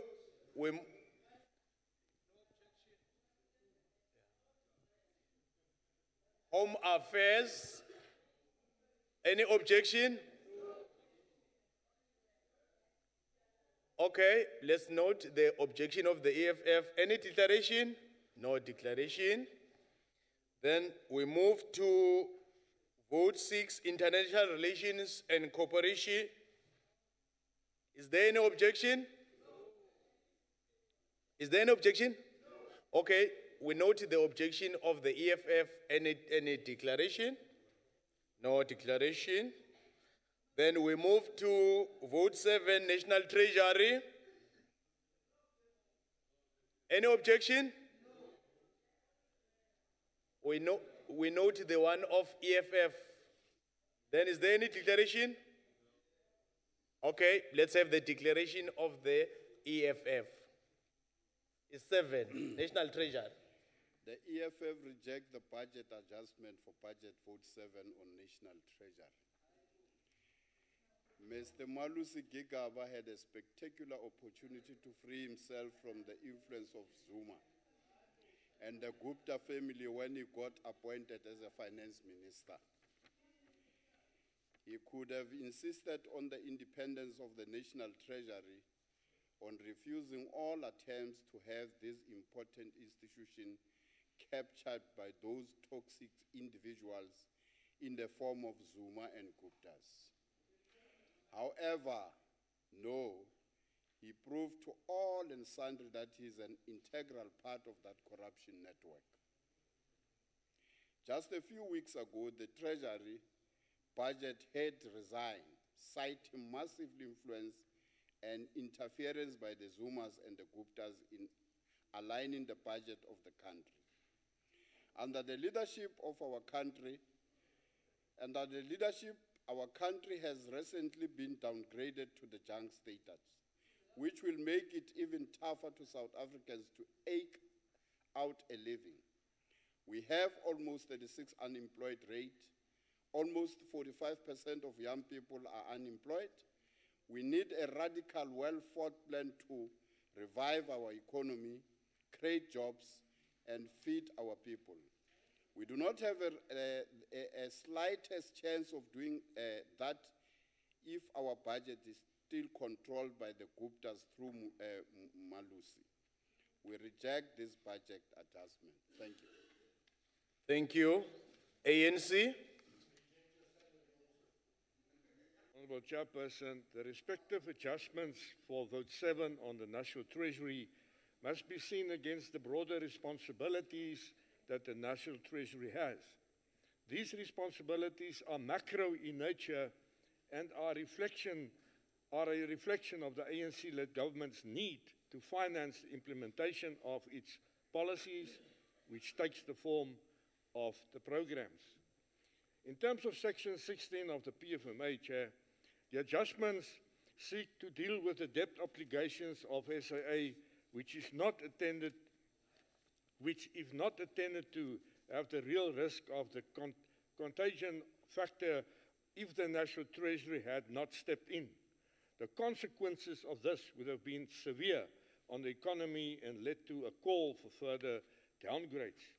The ANC's most effective weapon in the campaign against poverty is the creation of decent work, which requires a faster economic growth. Acceleration of growth and transforming the economy both require an effective developmental state that is able to lead in defining the national agenda, mobilizing society to take part in the implementation of that agenda, and directing resources towards realizing these objectives. It is a state which leads and guides that the economy and which intervenes in the interest of the people as a whole. A state that drives industrialization, diversifies the economy based on the economy, and supports investment, employment, and equality in the economy. We call on all social partners, Chairperson, the private sector, labor, civil society, all South Africans to be part of the solution and work with government to advance the national interest. The ANC support Vote 7. Thank you. Thank you. Vote 7, it's agreed to, and we have noted the objection of the EFF. I now put vote 8. Any objection? We note the objection of the IFP and objection of the EFF. Any declaration? No?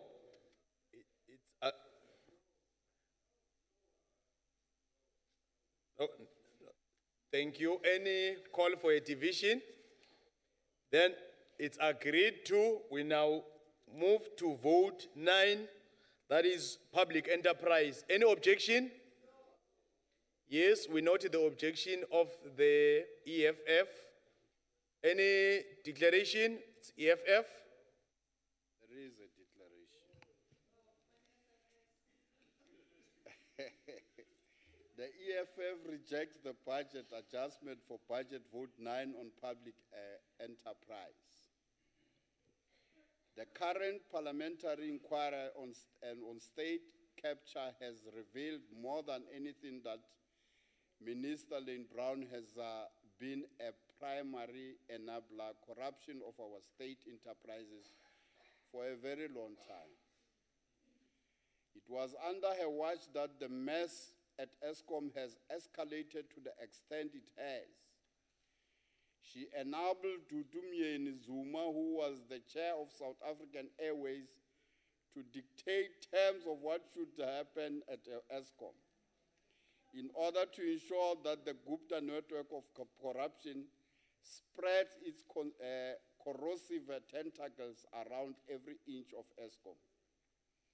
It was under her watch that South African Airways has sunk deeper and deeper into abyss of corruption, mismanagement, and dysfunctionality. It was under her watch that Transnet was captured by this network of corruption by the Gupta family. As a reward, she has had her partner brought expensive cars by the Gupta's dynasty and treated to holidays in Dubai. Lane Brown has sold her soul, her liberation credentials for a slice of curry. The EFF cannot trust her for even one more day at the helm of state enterprise. We reject this budget adjustment. Thank you. Makua. Any party? It's agreed to. Then we move to, I now put vote 10. It's public service and administration. Any objection? We note the objection of the EFF. Any declaration? No. No division. It's agreed to. I now put vote 11, Public Works. Any objection? We note the objection of the EFF. Any declaration? No. It's agreed to. I now put vote 12, States, South Africa. Any objection? No objection. It's agreed to. I now put vote 13, women. Any objection? We note the objection of the EFF. Declaration? No. It's agreed to. I now put vote 14, basic education. Any objection? We note the objection of the EFF. Declaration? It's agreed to. I now put vote 15, higher education and training. Any objection? We note the objection of the EFF. Declaration? No. It's agreed to. I now put vote 16, health. Any objection? We note the objection of the EFF. Declaration? No. It's agreed to. I now put vote 17, social development. Any objection? We note the objection of the EFF. It's agreed to. I now put vote 18, correctional services. Any objection? We note the objection of the EFF. It's agreed to.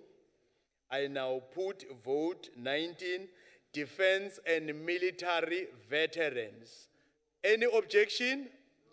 We note the objection of the EFF. It's agreed to. I now put vote 20, Independent Police Investigative Directorate. Any objection? We note the objection of the EFF. It's agreed to. I now put vote 21, Justice and Constitutional Development. Any objection? We note the objection of the EFF. It's agreed to. I now put vote 22, Office of the Chief Justice and Judicial Administration. Any objection? No objection. It's agreed to. I now put vote 23, police. Any objection? We note the objection of the EFF and it's agreed to. I now put vote 24, agriculture, forestry and fisheries. Any objection? We note the objection of the EFF. It's agreed to. I now put vote 25, economic development. Any objection? We note the objection of the EFF. And it's agreed to. I now put vote 26, energy. Any objection? We note the objection of the EFF and the IFP. Declaration, it's EFF. EFF will do the declaration. EFF, okay? And then Thank you, Chair. it's 26, energy. Yes. Thank you, Chair. The EFF rejects the budget adjustment for budget vote 26 on energy.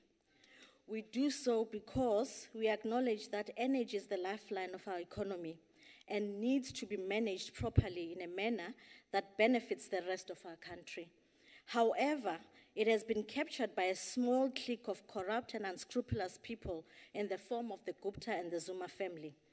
They have completed their capture of this portfolio by having their trusted pawn, David Mahlobo, to lead this portfolio to make it easy for them to capture the proposed nuclear energy deal that will basically corrupt our country. Despite many utterances from the finance minister indicating that the country cannot afford nuclear energy as proposed now, Mahlobo has been very adamant in pushing ahead because they know that they made deals on behalf of the Gupta and the Zuma dynasty for contracts to supply nuclear power stations. Mahlobo, Van Rooyen, Msebenzi Zwane, and all belong to the same WhatsApp group of Gupta and Zuma corruption that threatens to collapse our country. Therefore, the EFF rejects this budget adjustment. Thank you, Chair. ANC. Thank you, Chairperson. The ANC want to submit that we support this declaration. The Department of Energy has a strategic role to play in ensuring that South Africa has a secure supply of energy and petroleum. The energy sector currently contributes 300 billion towards our GDP and accounts for 90,000 jobs in the economy. This sector has not reached its full potential to contribute towards economic growth and job creation. The Department of Energy is currently embarking on a process of re-engineering its business model to create capacity in order to ensure that it operates efficiently and effectively. The department had hoped that it could have its budget allocation increase in the light of its mandate and to unlock the full potential of the energy sector. However, it has accepted that the current economic growth trajectory imposes physical constraints on government. The department has therefore pledged to reprioritize when necessary and use creative means to do more with less. 32 million has been rolled over for the Integrated National Electrification Program for non-grid electrification service providers. The department has also submitted amendments that require parliamentary approval. These are under Program 6 of the vote, Clean Energy. Approval has already been obtained from National Treasury on the latter 3 items on the other items, namely regional office relocation and international ministerial obligation, electricity switch-on events, ministerial imbizos, and public participation programs, South Africa Young Nuclear Professional Society, communication, consultants, and travel and substance. While the ANC expresses its concern about the shifting of funds from clean energy to other programs, the matters have arisen out of necessity. The department has received approval by National Treasury for the majority of these shifts and environments. The ANC support this adjustment appropriation bill. Hi, Leama Gupta. Thank you. Thank you. It's agreed to. I now put vote 27, Environmental Affairs. Any objection? We note the objection of the EFF and it's agreed to. I now put vote 28, Labour. Any objection? We note the objection of the EFF and it's agreed to. I now put vote 29, Mineral Resources. Any objection? We note the objection of the EFF and it's agreed to. I now put vote 30, Science and Technology. Any objection?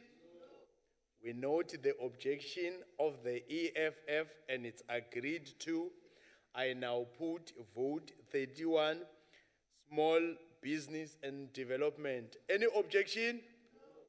We note the objection of the EFF and it's agreed to. I now put vote 32, Telecommunications and Postal Services. Any objection? We note the objection of the EFF and it's agreed to. I now put vote 33, Tourism. Any objection? We note the objection of the EFF and it's agreed to. I now put vote 34, Trade and Industry. Any objection? We note the objection of the EFF and it's agreed to. I now put vote 35, Transport. Any objection? We note the objection of the EFF and it's agreed to. I now put vote 36, Water and Sanitation.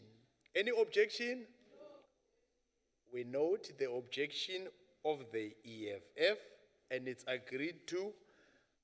I now put vote 3-7, arts and culture. Any objection?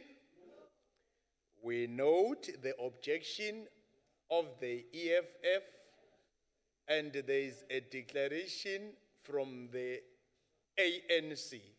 Honorable Mampuru. Thank you very much, House Chairperson. The ANC rises in support of the adjusted appropriation vote, arts and culture. Order members. Order members. The ANC is of the firm view that culture is an integral component of the processes of development, in that it contributes to such processes, but also that it can play a facilitative or destructive role in the upholding of the developmental process. Culture also seeks to inform and contribute to nation-building efforts. These two processes are of the highest priority in our country at present, and culture has a central role to play in the successful upholding of this. The important role that arts and culture plays in society is reflected in 27/17 budget, with the adjusted amount of 4.3 billion appropriated to the department.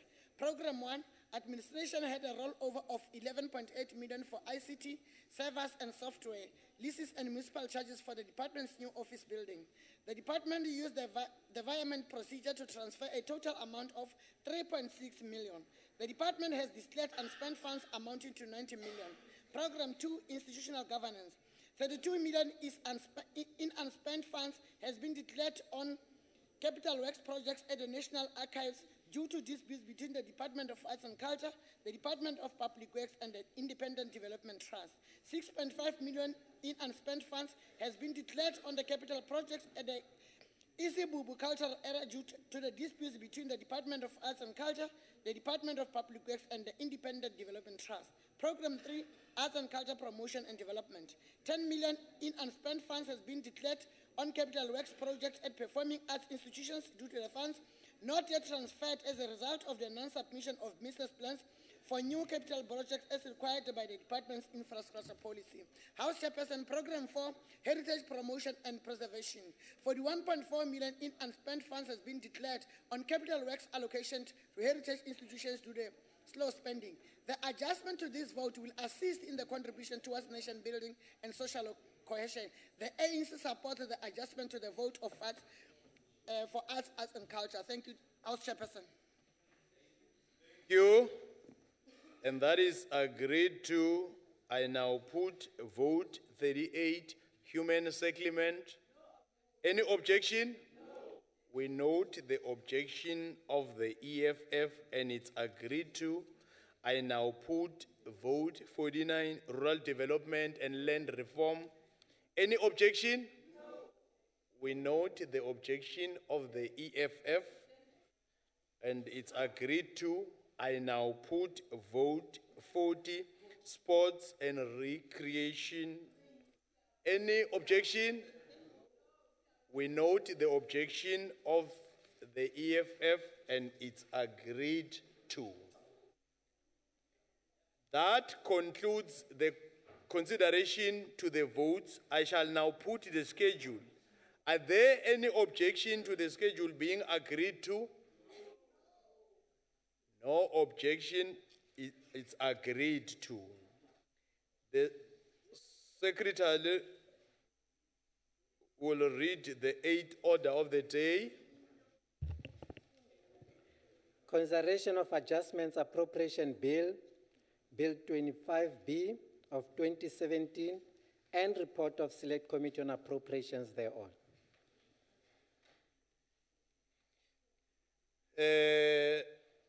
In accordance with Rule 63, I shall first allow political parties to make declaration of vote if they so wish.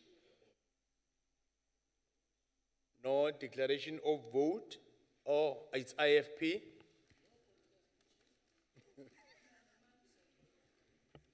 IFP? Thanks, Chair.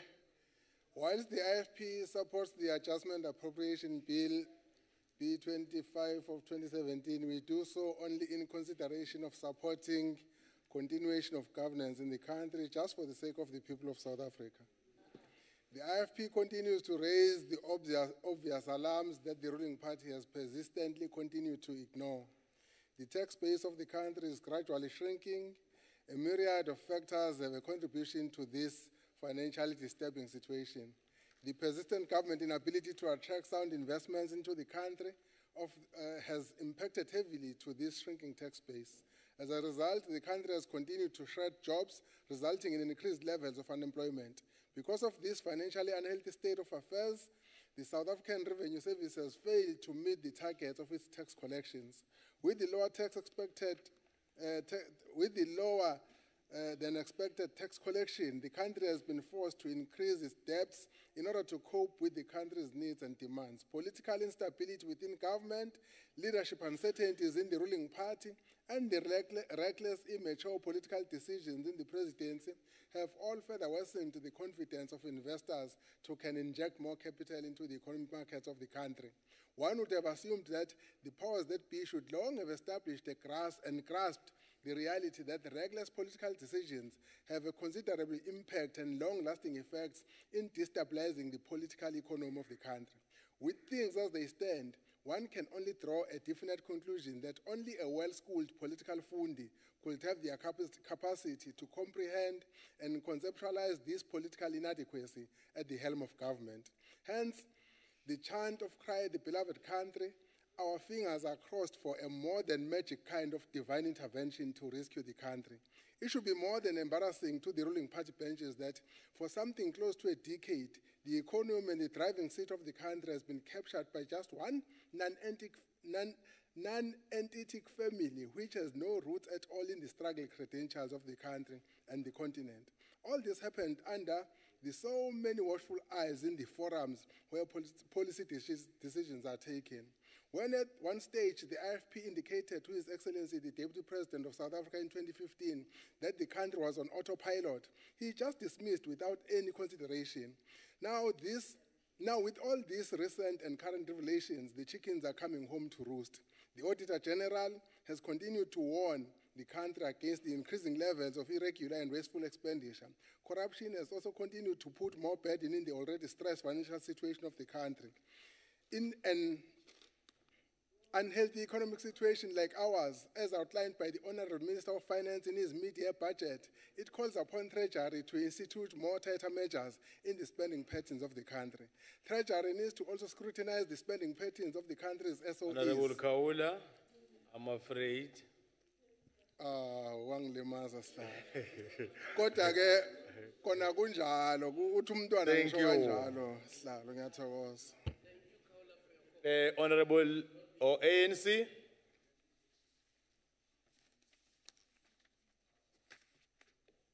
Modulasetulo ntlo e tlotlegileng. Tsela e re tsamayang e boitshepo eno e sa le simologa ka 1912. Pixley Isaka Kaseme o ne a bua ka go natlafatsa le go bona gore matshelo a batho ba rona a ntlafala ebile a nna a mantle. Ke tsela e re tsamaileng ka yone e rile ka 1955. Ra simolola go tsamaya mo tseleng e o ra gata ra re leruo la naga ya rona le tshwanetse gore la ungwela batho botlhe ba mo Afrika Borwa e seng batho bangwe ba ba rileng. A mme re tsantsene re batla gore khumo ya mo Afrika Borwa e ownwe ke only 10%. Ba ileng gore gompieno ke bone ba ba constitutang selo se re tsebitsang re ke monopoly. Now, if re sheba sentle gore go diragala mo Afrika Borwa le batho ba le bantsi ba ileng gore ba itumela bile ba itumela tiro e dirwang ke mokgatlo ono o motona mo Afrika. Ene mokgatlo o rategang yo ile lefa la bahumanegi go tswa go modimong ka gonne ga gona mokgatlo ope o mongwe mo Afrika Borwa yo lebeletseng dikgatlhegelo tsa batho ba bantsho jaaka African National Congress. Jaanong lao ka ba botsa batho ba botlhe ba ne ba lebeletse mo African National Congress maloba yala yana ke dire sekai itsa president are ke a signa 4.5%.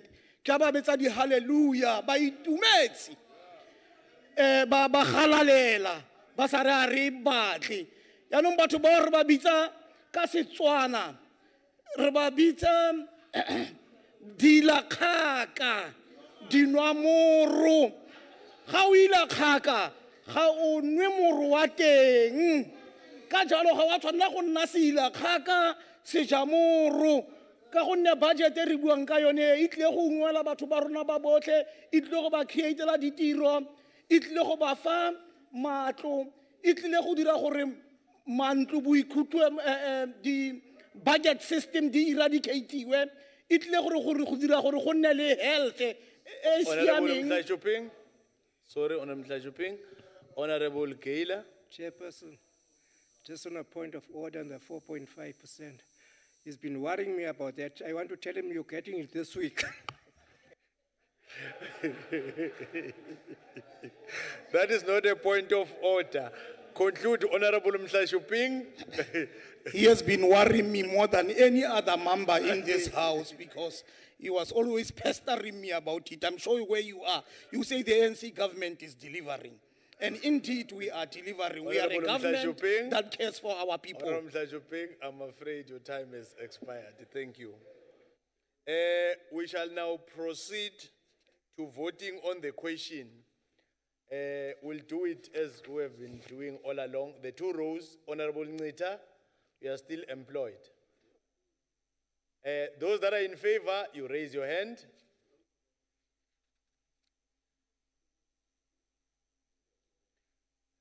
Thank you. We come to this row, Honorable Moshodu.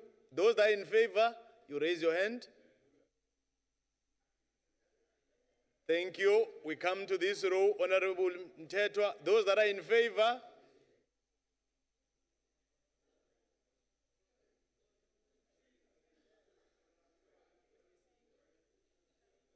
Thank you. Honorable Siwela. Those that are in favor, you raise your hand.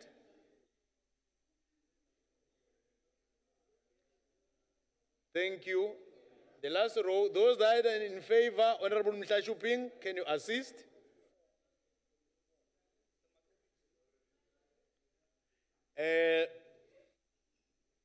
Those that are against the first two rows, Honorable Ncita, can you assist? No, we're dealing with the first two. Then we're coming to this row, Honorable Moshodu. Those that are against, raise your hands. Okay. We're on this row, Honorable Mtetwa. Those that are against, you raise your hand. We're on Honorable Suela's row. Those that are against, you raise your hand. Honorable Mhlajuping's row. Those that are against, you raise your hand. In all the rows, Honorable Mtetwa will be assisting about the abstention. Those that are abstaining in all the rows. In all the rows. Can I have the results?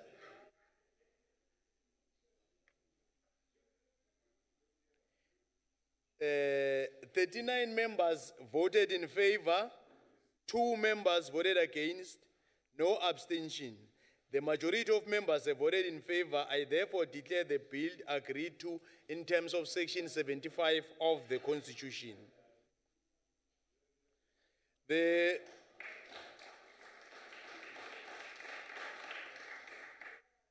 Secretary will read the 9th order of the day. Voting on Legal Practice Amendment Bill 11B of 2017. Honorable members, the bill was debated on and declarations were made. I now put the bill for voting. The question is that the bill be agreed to. We shall now proceed voting on the question. Honorable Ncita, those that are in favor, first two row.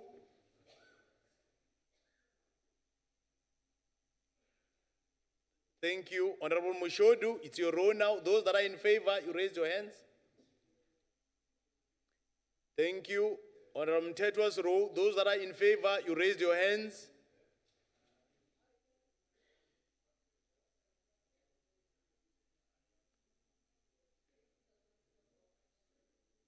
Thank you. Honorable Suwela, those that are in favor, you raise your hand.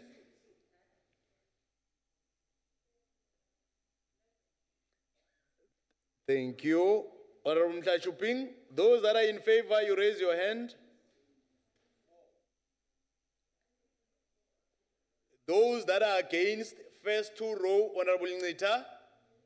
Those that are against, thank you. Honorable Mushodu's row, those that are against.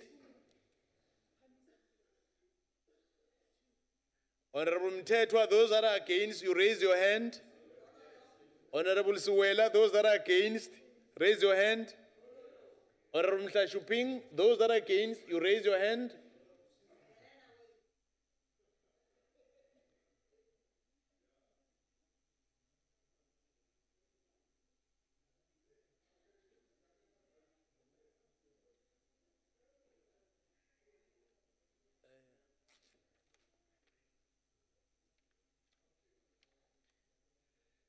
Thirty-nine members voted in favor, 2 voted against, no abstention. The majority of members have voted in favor. I therefore declare the bill agreed to in terms of section 75 of the Constitution.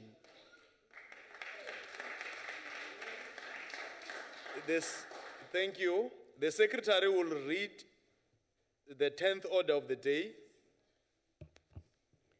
Voting on International Arbitration Bill, Bill 10B of 2017. Honorable members, the bill was debated on and declarations were made. I now put the bill for voting. The question is that the bill be agreed to. We shall now proceed to voting, starting with the first two. Those that are in favor, Honorable Ncita, you assist, you raise your hand. Honorable Moshodu, it's your row now. Those that are in favor, you raise your hand.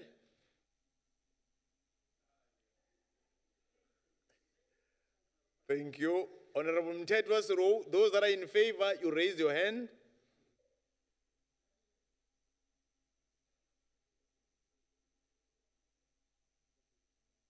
Thank you. Honorable Suwela, those that are in favor, you raise your hand.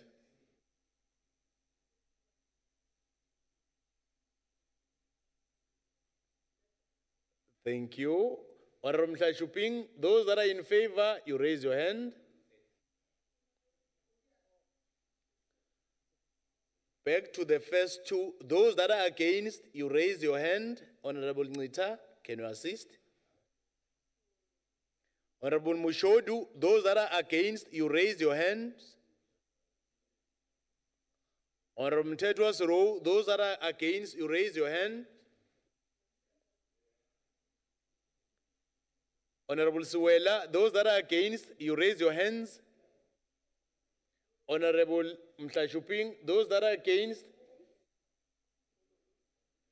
Honorable Mtetwa, you assist all the rows now. Those that are abstaining in all the rows. Can I have the results?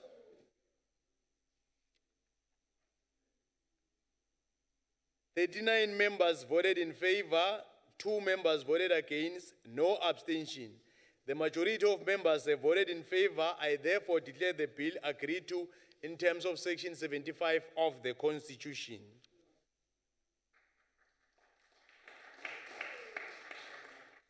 Honorable members, we are now come to afford you an opportunity to bid farewell to each other.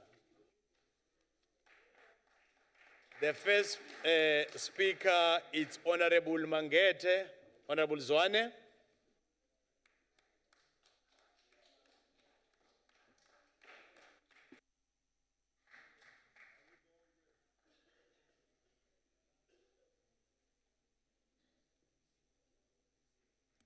Thank you, Chairperson, the House Chairperson, the Chief Whip, honorable members of the NCOP, our special delegates from the provinces. I feel very humbled to be given the responsibility to represent the glorious movement. And I am going to be doing it with all the humility that it deserves. 4 years ago on this day, South Africa lost one of its greatest sons. our nation lost its father. President Jacob Zuma broke this sad news on this day in 2013 to the nation by saying, "Our nation has lost its greatest son. Our people have lost a father." Although we knew that this day would come, nothing can diminish our sense of a profound and enduring loss. His tireless struggle for freedom earned him the respect of the world. His humility, his compassion, his humanity earned him their love. President Nelson Mandela departed from the living world to join the world of ancestry. As we mark 4 years since Madiba's passing on, we should reflect as a nation on what Madiba stood for. We should ask very uncomfortable questions as to whether our nation is united. We should ask about that which is our contribution to advance and deepen democracy, to realize a better life for all our people. He was a symbol and an embodiment of the fight against apartheid and colonialism. Madiba represented the triumph of human spirit over injustice, tyranny, subjugation, and lawlessness. He was to all of us and the rest of the people of the world what Ben Okri describes in his poem entitled An African Elegy. And I quote, "Miracle that God made, to taste the bitter fruit of time, the precious ones, and one day their suffering will turn into the wonders of the earth," unquote. The bitter taste of Madiba's time compelled him and his generation to fight against apartheid, and in the end, they turned their sufferings into the wonders of the earth. Madiba said, and I quote, "The people of South Africa finally chose a profoundly legal path to their revolution. Those who frame and enact the Constitution and the law are in the vanguard of the fight for change. It is in the legislature that the instruments have been fashioned to create a better life for all. It is here that oversight of government has been exercised. It is here that our society, in all its formations, has had an opportunity to influence policy and its implementation." Madiba reminded us of the silent purpose of our parliament.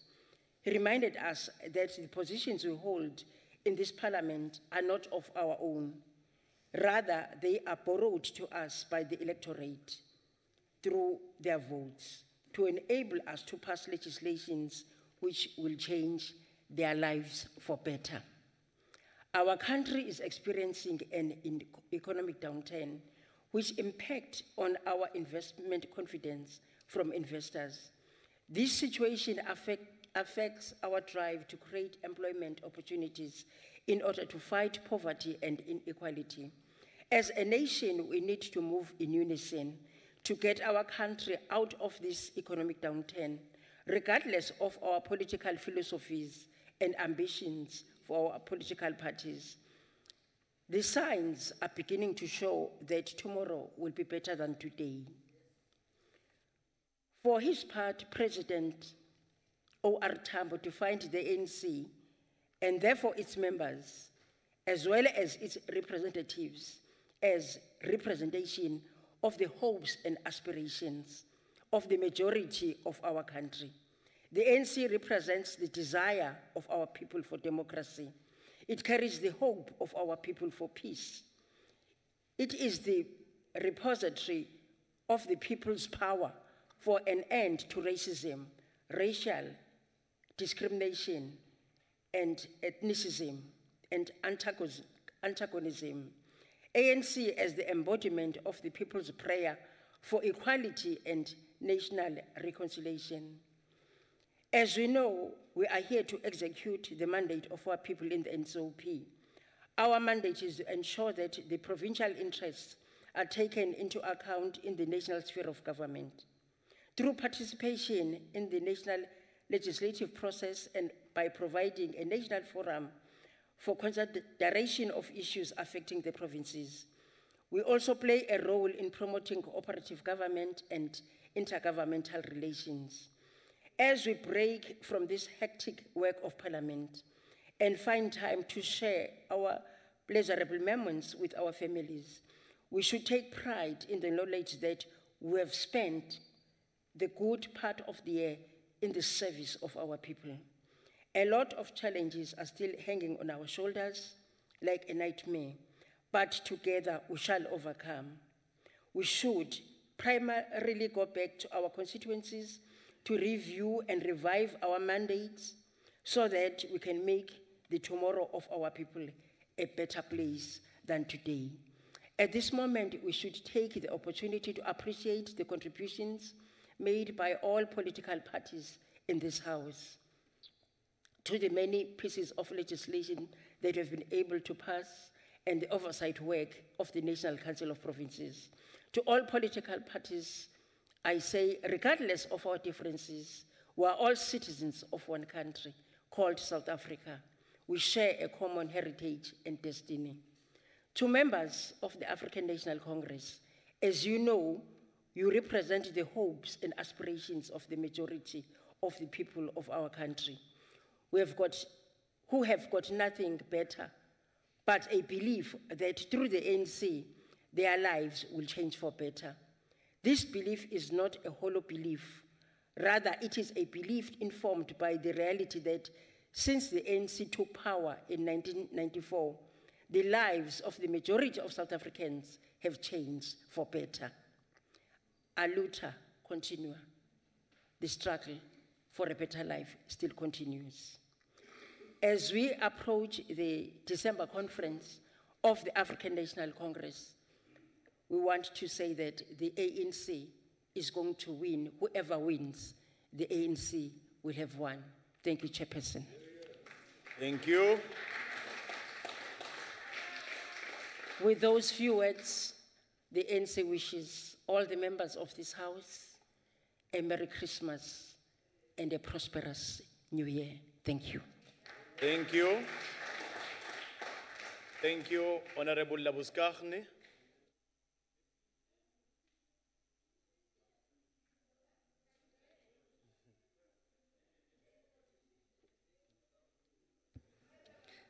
Thank you very much, Chair. Why do you look so surprised, colleagues?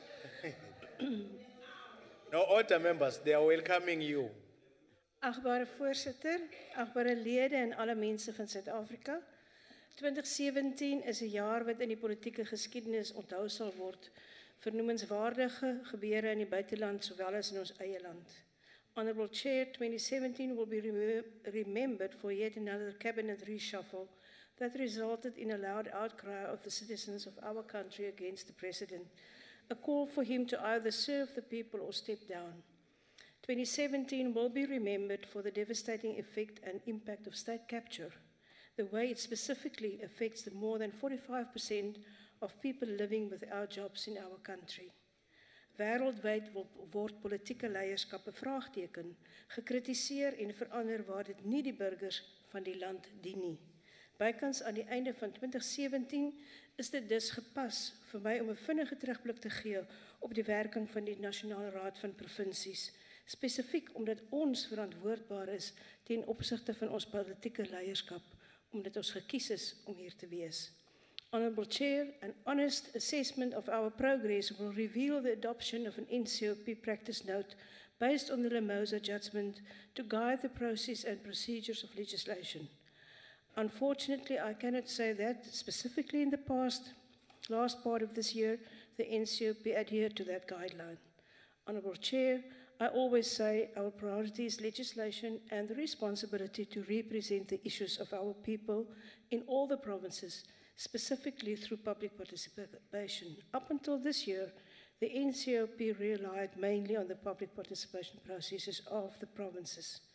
I acknowledge the shift to public participation within the select committees, especially with complex legislation. Although this change did not happen without some good political fights from the opposition parties, Thank you to all of us. Honourable Chair, requires a capable and developmental state. The panel has been confronted from the testimony of the public and experts alike with evidence of weaknesses on the part of the government to execute on policy and legislation. It further reads, I quote, "The consensus appears to be that financial resources are not the main binding constraint to the realization of positive outcomes. Instead, there are instances where weak outcomes reflect a lack of political will to pursue stated policy objectives," close the quote. Honourable Chair, of the same report, recommendation 4.24 then further states that, I quote, "Parliament should consider identifying and reviewing all legislation that includes a public participation component, including those that relate to Parliament's interaction with citizens, and ensure that it conducts oversight of and ensure adequate resources for the implementation of these provisions, so that where provisions is made for the public to be consulted, this consultation is meaningful and effective." Meaningful and effective public participation is a crucial component of the NCOP. It is a reminder that democracy is first and foremost for the people, by the people. Not listening to our people and a lack of implementation of important policies and legislation result in dissatisfied citizenry as well as a governing party in a fight for life or death. The DA is looking forward to change and a new beginning. On behalf of the DA, we would like to thank all the support staff for their support and services rendered throughout the year. Without you, the team in the Parliament is not complete. And on behalf of the DA, we would wish all of you a blessed festive season with your loved ones, families, and friends. I thank you. Thank you. Honorable Chabangu.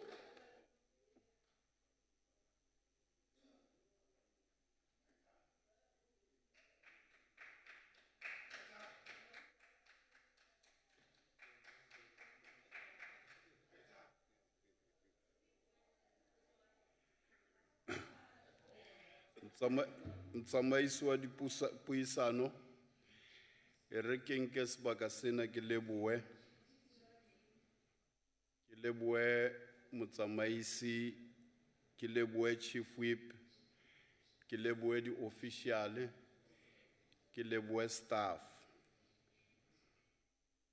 Letsatsi lena ke letsatsi la bohlokwa haholo hobane sebui se qetang ho buana jwale se qeta ho bolela hore ke letsatsi leo Ntate Mandela a leng a re siya ka lona.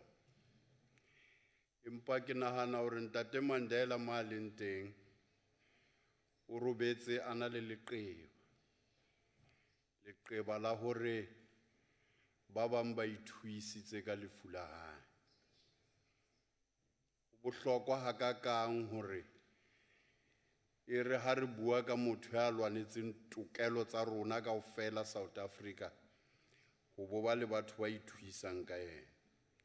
Motsamaisi wa mosebetsi, ha ke na ditaba tse ngata hobane matsatsi a fetseng re ne re le siyo, re ne le metsi maholo, mo ne re hama tlou, mme tlou ena e sisitse. Batho ba metsi maholo ba tla ja lebese ba kgore. It is with mixed feeling that I bid you farewell on behalf of EFF. 2017 was a fruitful year for those who served their country with honor and distinction and dignity. Unfortunately, there are those who insist in continuing serving our country with dishonor and arrogance. We would like to thank the citizens of the Republic of South Africa for their unfailing support and encouragement. Thank you to the members of this august house for the mission well accomplished. To the women and children of the Republic of South Africa, we will continue to support, fight, and advocate for your rights to life, security, and dignity. To the men of South Africa, will continue providing loving your families and act as shield to those who abuse our children and those who abuse our country. South Africa is a beautiful and resourceful country. We as the freedom fighters will always fight for the emancipation of economy of our beloved country. In this festive season, we wish all members of NCOP and the citizens of South Africa a happy Christmas and a prosperous new year. 2018 promises to be a great year for the nation. I don't have more ways to express myself. The only thing that I would like to say is that Aluta continue. Thank you. Honorable Kayla.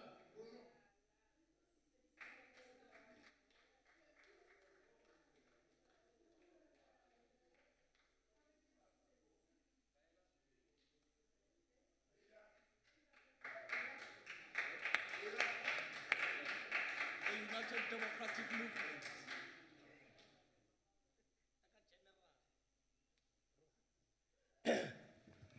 Thank you, Chairperson. Today, as a collective entrusted with a huge responsibility by the people of this country, we say goodbye to a year that was full of achievements, yet exposed many challenges still to be confronted as we gravitate towards 2018. We concluded this year, Chairperson, with a very instructive and revealing report from the high-level panel as led by the former President Motlanthe that evaluated the impact of the legislation that is made by us on behalf of our people. Amongst others, that report has confirmed that unemployment, inequality, and poverty remain the enemies of the people of South Africa, irrespective of political and social standing. In this report, we are challenged to double our efforts to do better and do more in the name of our people, in particular the rural poor, who are mainly African women and young. Madam Chair, on behalf of the United Democratic Movement, let me convey a word of gratitude to you for your sterling leadership you have always displayed in directing this House towards achieving its constitutional mandate. This applies equally to all other presiding officers. In the same vein, we wish to recognize and welcome the leadership of the Chief Whip for the sterling work that he has done to guide all of us. We are looking forward to good working relationships in 2018. To all my colleagues, indeed, without our collective commitments towards the cause of our presence, in this House, as UDM, we have no doubts that all members of this House, irrespective of political association, have done their best to keep the House focused on the work. We can only build on this base. The backroom staff that works tirelessly with no complaints, we are extremely thankful for your unwavering support to the members of this House and to the work it is tasked you to discharge. As long as there is poverty, Chairperson, unemployment, inequality, corruption, or our collective commitment, dedication shall always be relevant. In this regard, the UDM wishes all members to go home safely and spend Christmas with their families, but have a moment to reflect and make solemn commitments to redouble our work next year. Banbakuthi into ebalulekileyo pha ngaphandle njengobana singena kweli xesha leChristmas, into ebalulekileyo funeka sijonge imithetho yendlela, singaqhubi imoto sinxilile. Okwesibini, singasipidi kakhulu because abantu bayafa ezindleleni, sebeqalisa ukufa ezindleleni. But liqanduva lethu sisonke ubana masibambe umthetho, ubaleka ubana sibambe umthetho. Kubazali bebonke nabana behlala lapha, Imali singayimotshi kakhulu. NgoJanuary kuzofuneka imali yezikolo, kubhatalelwa abantwana. So ke kufuneka siyijonge loo nto leyo because izawusibetha ngoJanuary sibalekele koomatshonisa. Iyababulala ke abantu bakuthi loo nto leyo. So ke akufuneka uthenge ongafunanga uzithenge. Kwabantu noko abanekutikana kubhetele kubo, baninzi abantu abahluphekayo abangananto, abangazutyanga nto ngale Christmas. Masincediseni apho sinokwazi uncedisa khona. InganguThixo asikelele, sibe neChristmas entle. Siguqe sithandaze kuThixo uYehova wethu, ubana nguye umuntu ozosikhulula kwingxaki esikuzo. Inkosi iyabulela. Thank you. Siyabulela. Ilunga lehloniphekile lalendlu emkhandlu wetifundza umhlonishwa Khawula.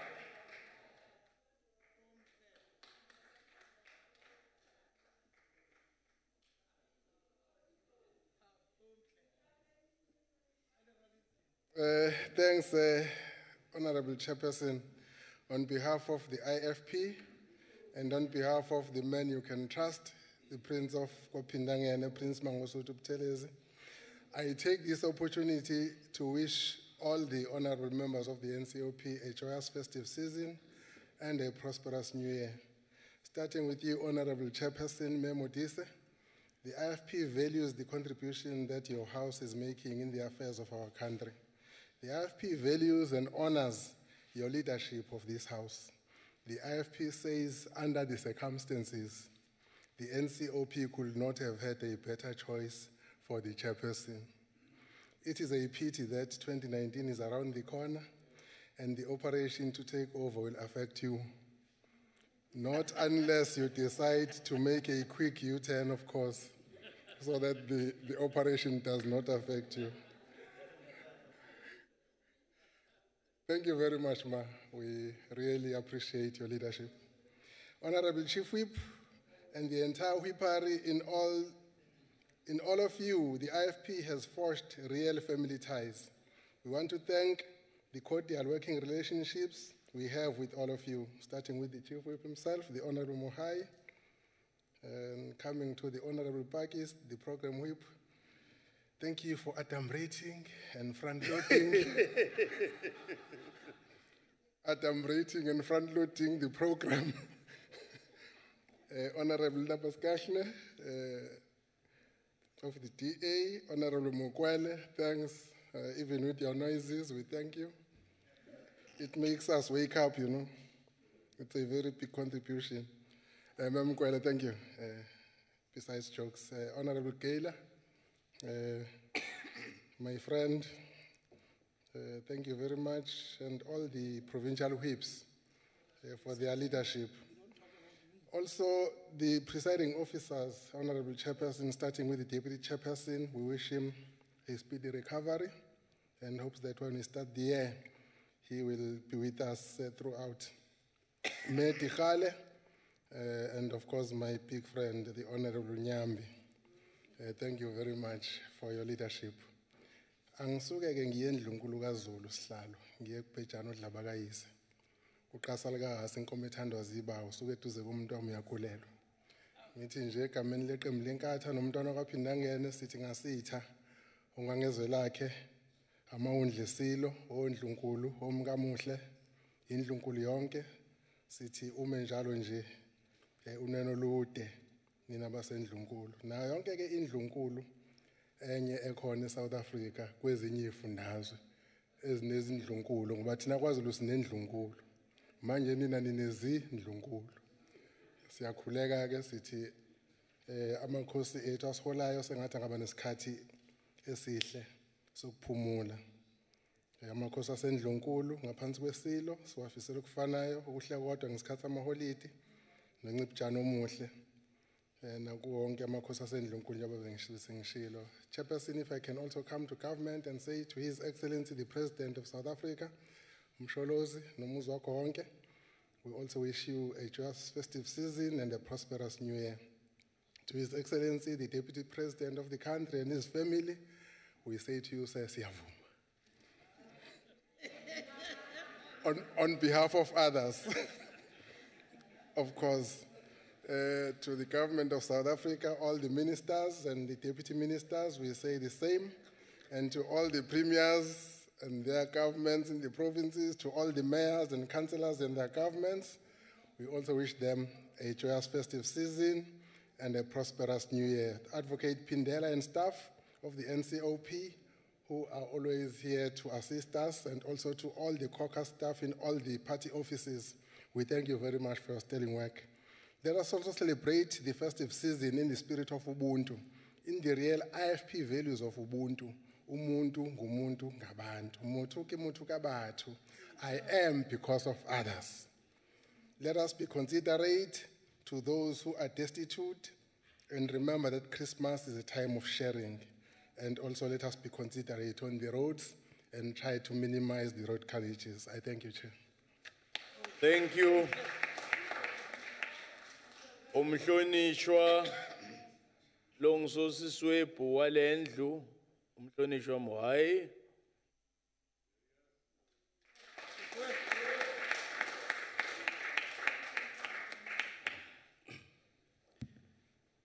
Thank you, Honorable Chairperson, and also the Chairperson of the National Council of Provinces, Mayor Thandi Modise, honorable members, distinguished special delegates, colleagues, friends, and comrades.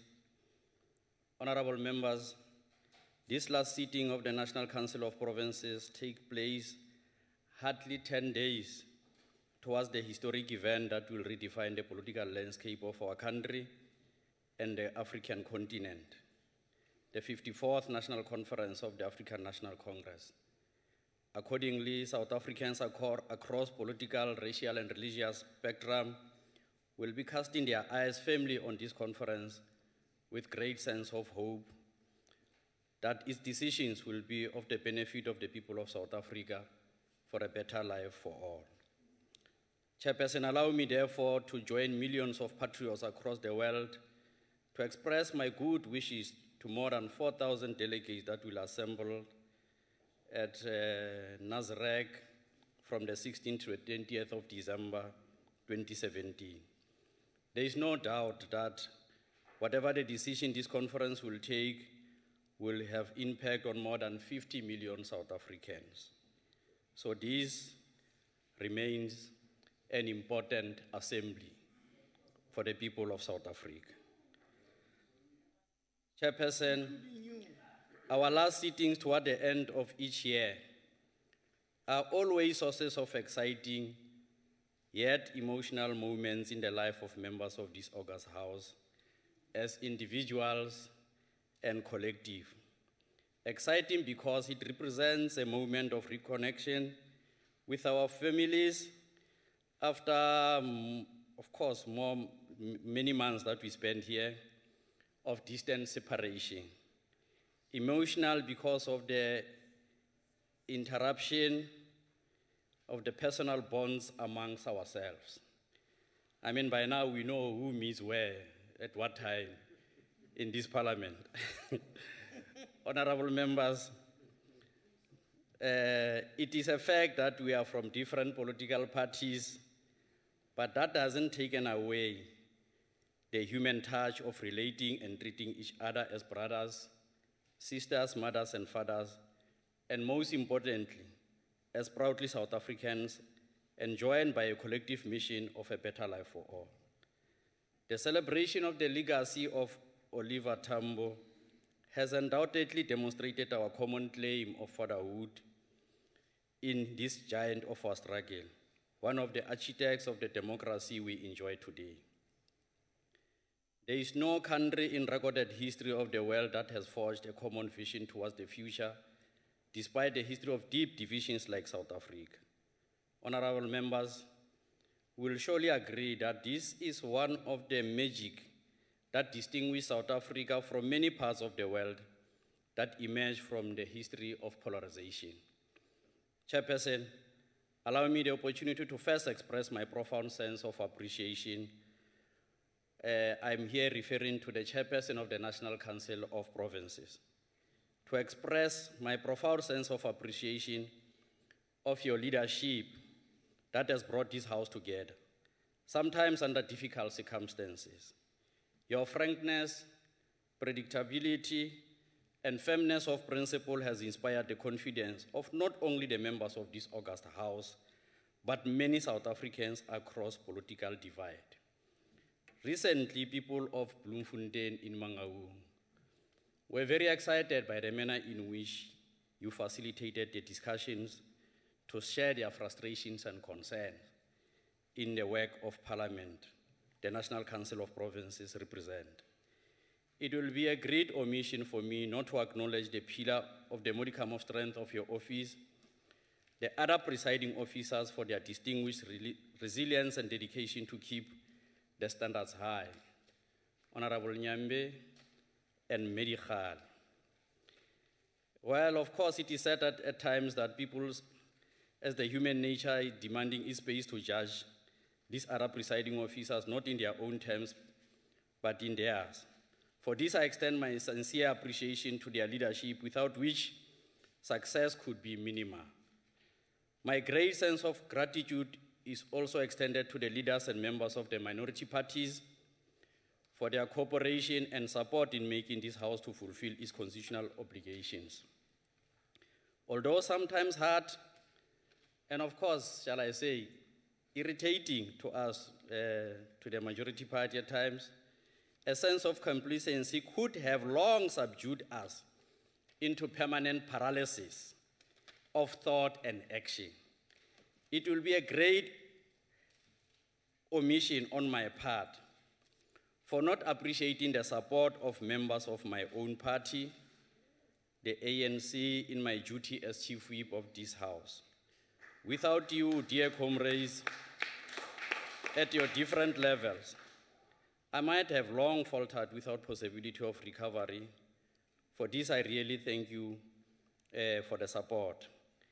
There's a saying in the ANC that criticism and self-criticism, that the purpose of criticism is not to kill, but to cure the disease. So that practice of collective leadership, collective responsibility, is the essence of how we conduct our work. Honorable members, we should always bear in mind that the history of this House cannot be written outside ourselves as individuals and collective. Our presence alone does not make us collective writers of this history, but the amount of efforts we put individually in making this House to succeed. As we unite and enjoy festivity with our families, I challenge each one of us to write a chapter on the history of this House. The title of this chapter should be, "What is it that I have done to make the NCOP succeed?" Chairperson, I'm sure that none of us can complete this or his chapter contributing to this House without a reflection on the support we receive from our staff. Behind our success lies these dedicated men and women in our administration under the leadership of Acting Secretary of Parliament, Mayor Baby Jawa, and the Advocate Mudibedi Pindela, the Secretary of the National Council of Provinces. We thank you dearly for your selflessness and dedication. Allow me to conclude by wishing every one of us a safe and a blessed journey home. Merry Christmas, Happy New Year, Re a leboha, siyabonga. Thank you. The Honorable Chairperson of the NCOP, Honorable Modise.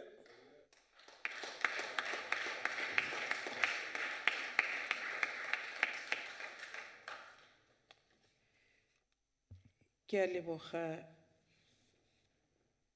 Ntate Chairman. If I were ever asked who to return from the dead, I'd probably bring back two people. I'd bring back Madiba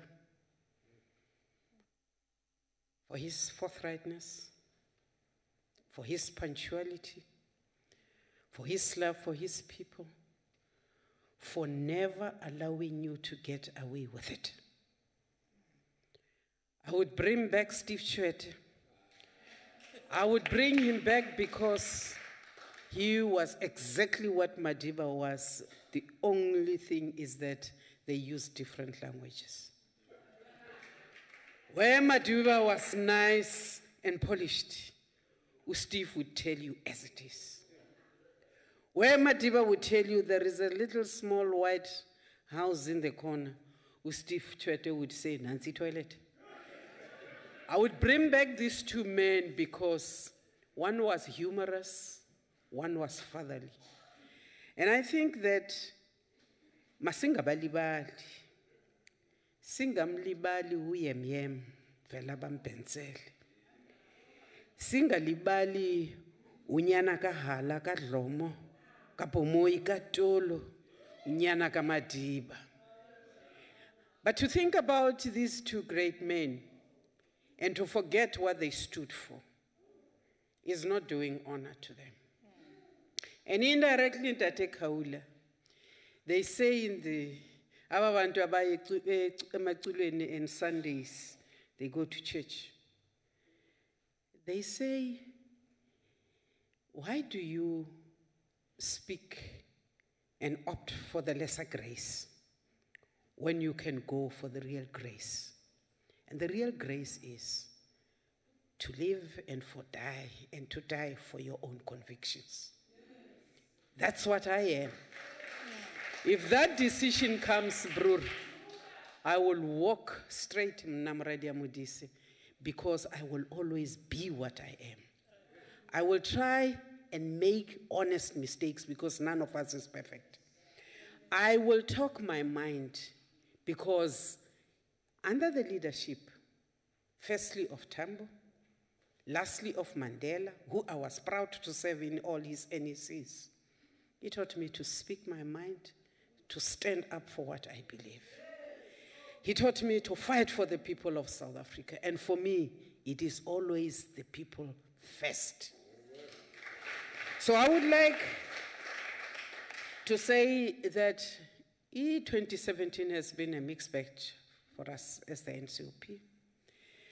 It's seen us wallowing, saddened by the scourge of the deaths of many young women out there killed by their lovers and their husbands. It has seen us almost panic, transfixed by the return and the resurgence of xenophobia in our country. It has seen us hosting foreigners, parliamentarians being attacked by ruthless Tsotsis on these esteemed members who make sure that when we go to their countries, we are well protected, we are well respected. We have also seen thousands of South Africans thronging the streets of South Africa. We have seen thousands here blocking Ruland, protesting. And supposingly, and I'm hoping to God, the last bad thing we saw, bad and not so bad, was the multitudes of Zimbabwe walking into the streets, finally after 35 years saying, Siyabonga Baba, hambu yohlala phansi.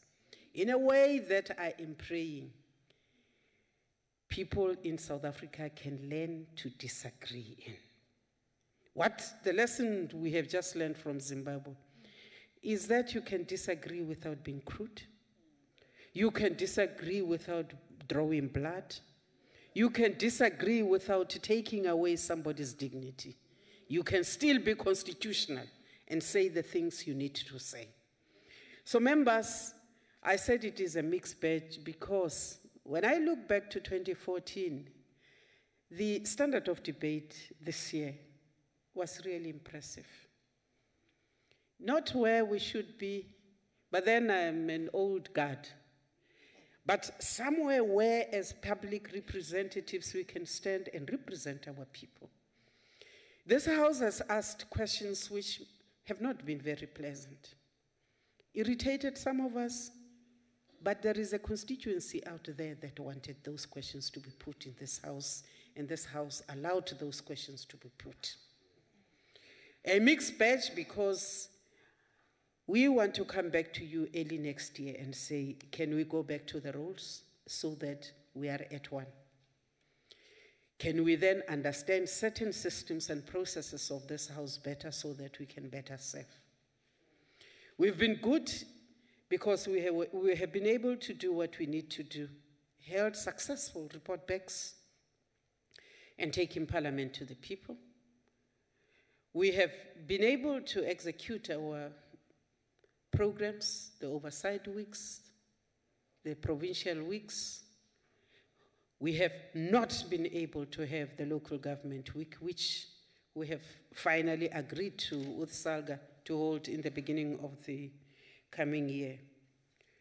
We have also seen the sluggishness of our economy affecting how we respond and how we consciously take decisions, even as Parliament.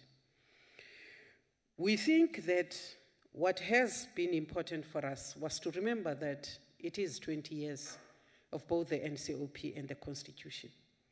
There hasn't been a single debate in this House this year which has not actually anchored itself around the Constitution and the use of the Constitution as an umbrella for South Africans.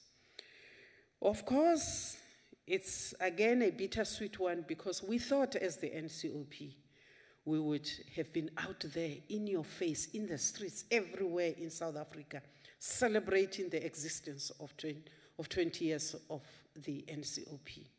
Resources, time, precluded us from doing that.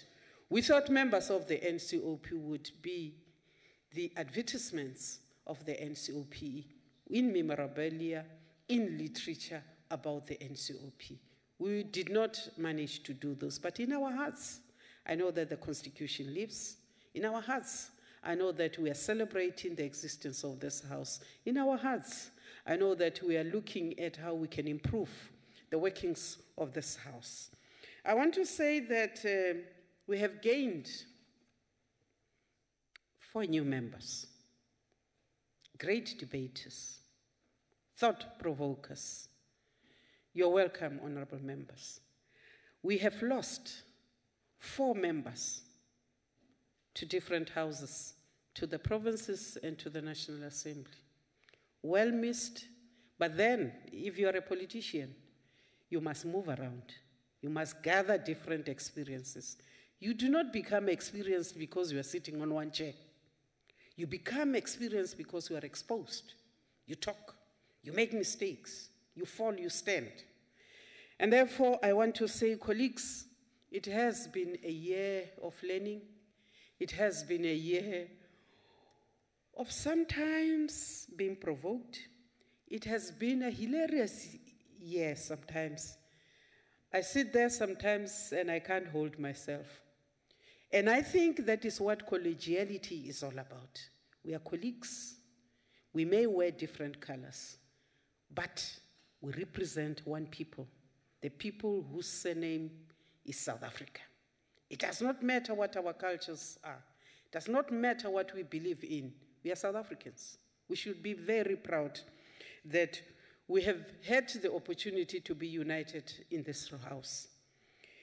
I want to say that I want to thank those members who have spent most of this year sitting in these benches, from the start of sessions to the end of sessions. And I want to say that I want to prick the conscience of the members who come to work, and we know where they are, in this same holy building. Maybe if we plead, honorable members, that in the next year, the water of immortality are taken in lesser vein, we will see more warm bodies sitting in the House. I want to say that my greatest appreciation goes to the speakers, deputy speakers, and premiers who have not said no, all of them, all 9 of them, because They send special delegates who bring insights, who bring fresher perspectives to what happens in the provinces to this house. We must thank them very much, because without them, this house, we would be speaking to ourselves every day, and actually reka boran. So we thank the special delegates, but we salute those who send them here for us. Honorable members, we must thank the President and the Deputy President for keeping this house alive. When they are here, you get on fire. All different types of fire. And it keeps us very much awake on this chair when they are here. I must say that we must also thank the members of the executive, both ministers and deputy ministers, who have honored us, graced us every time in our debates and in coming to take questions here. And while I am there, we must also gear ourselves next year. Ningathi mntanaka Mudisi akamthandi uMinister banibani. Because when the Deputy President was here, and I can show you 2 letters I wrote complaining about non-attendance of ministers. What he said standing here is exactly what he wrote to me about. You have the power, Parliament, censure members of Parliament. We'll do that with alacrity.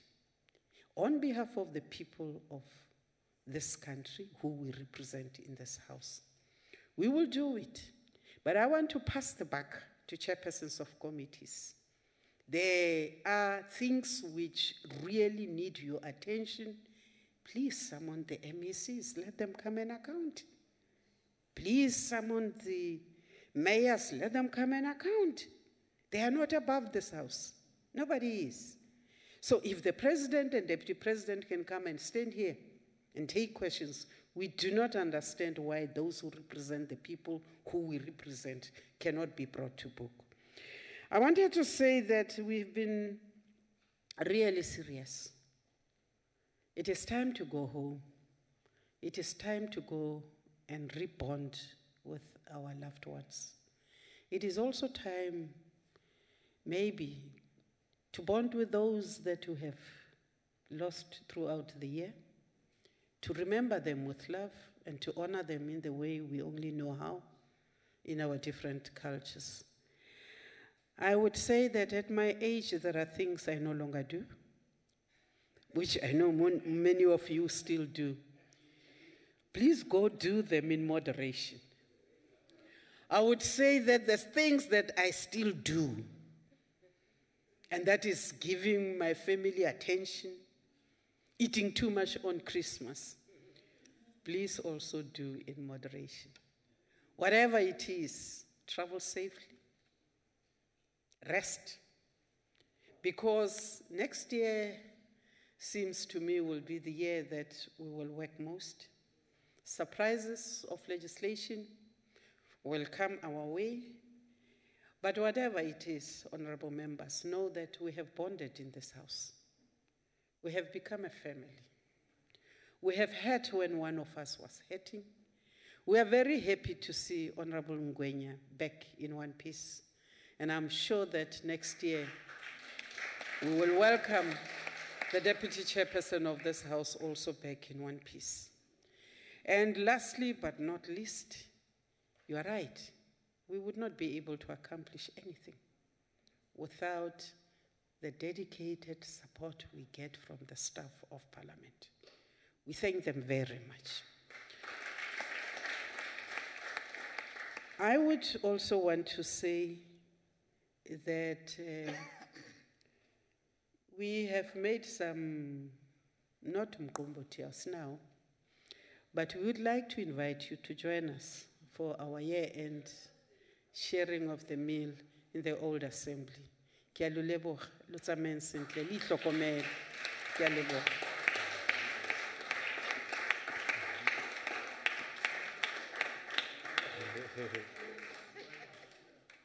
Thank you, Mayor Modise. Honorable members, I will also be failing on behalf of what was said by Memo Dise to downplay this issue of special delegates. Once again, thanks a million times in this challenging time of the year for availing yourself to be part of us. Thank you a million times. That concludes the business of the day. Honorable members, you are requested to remain standing until the procession has left the house. The house is adjourned. Thank you.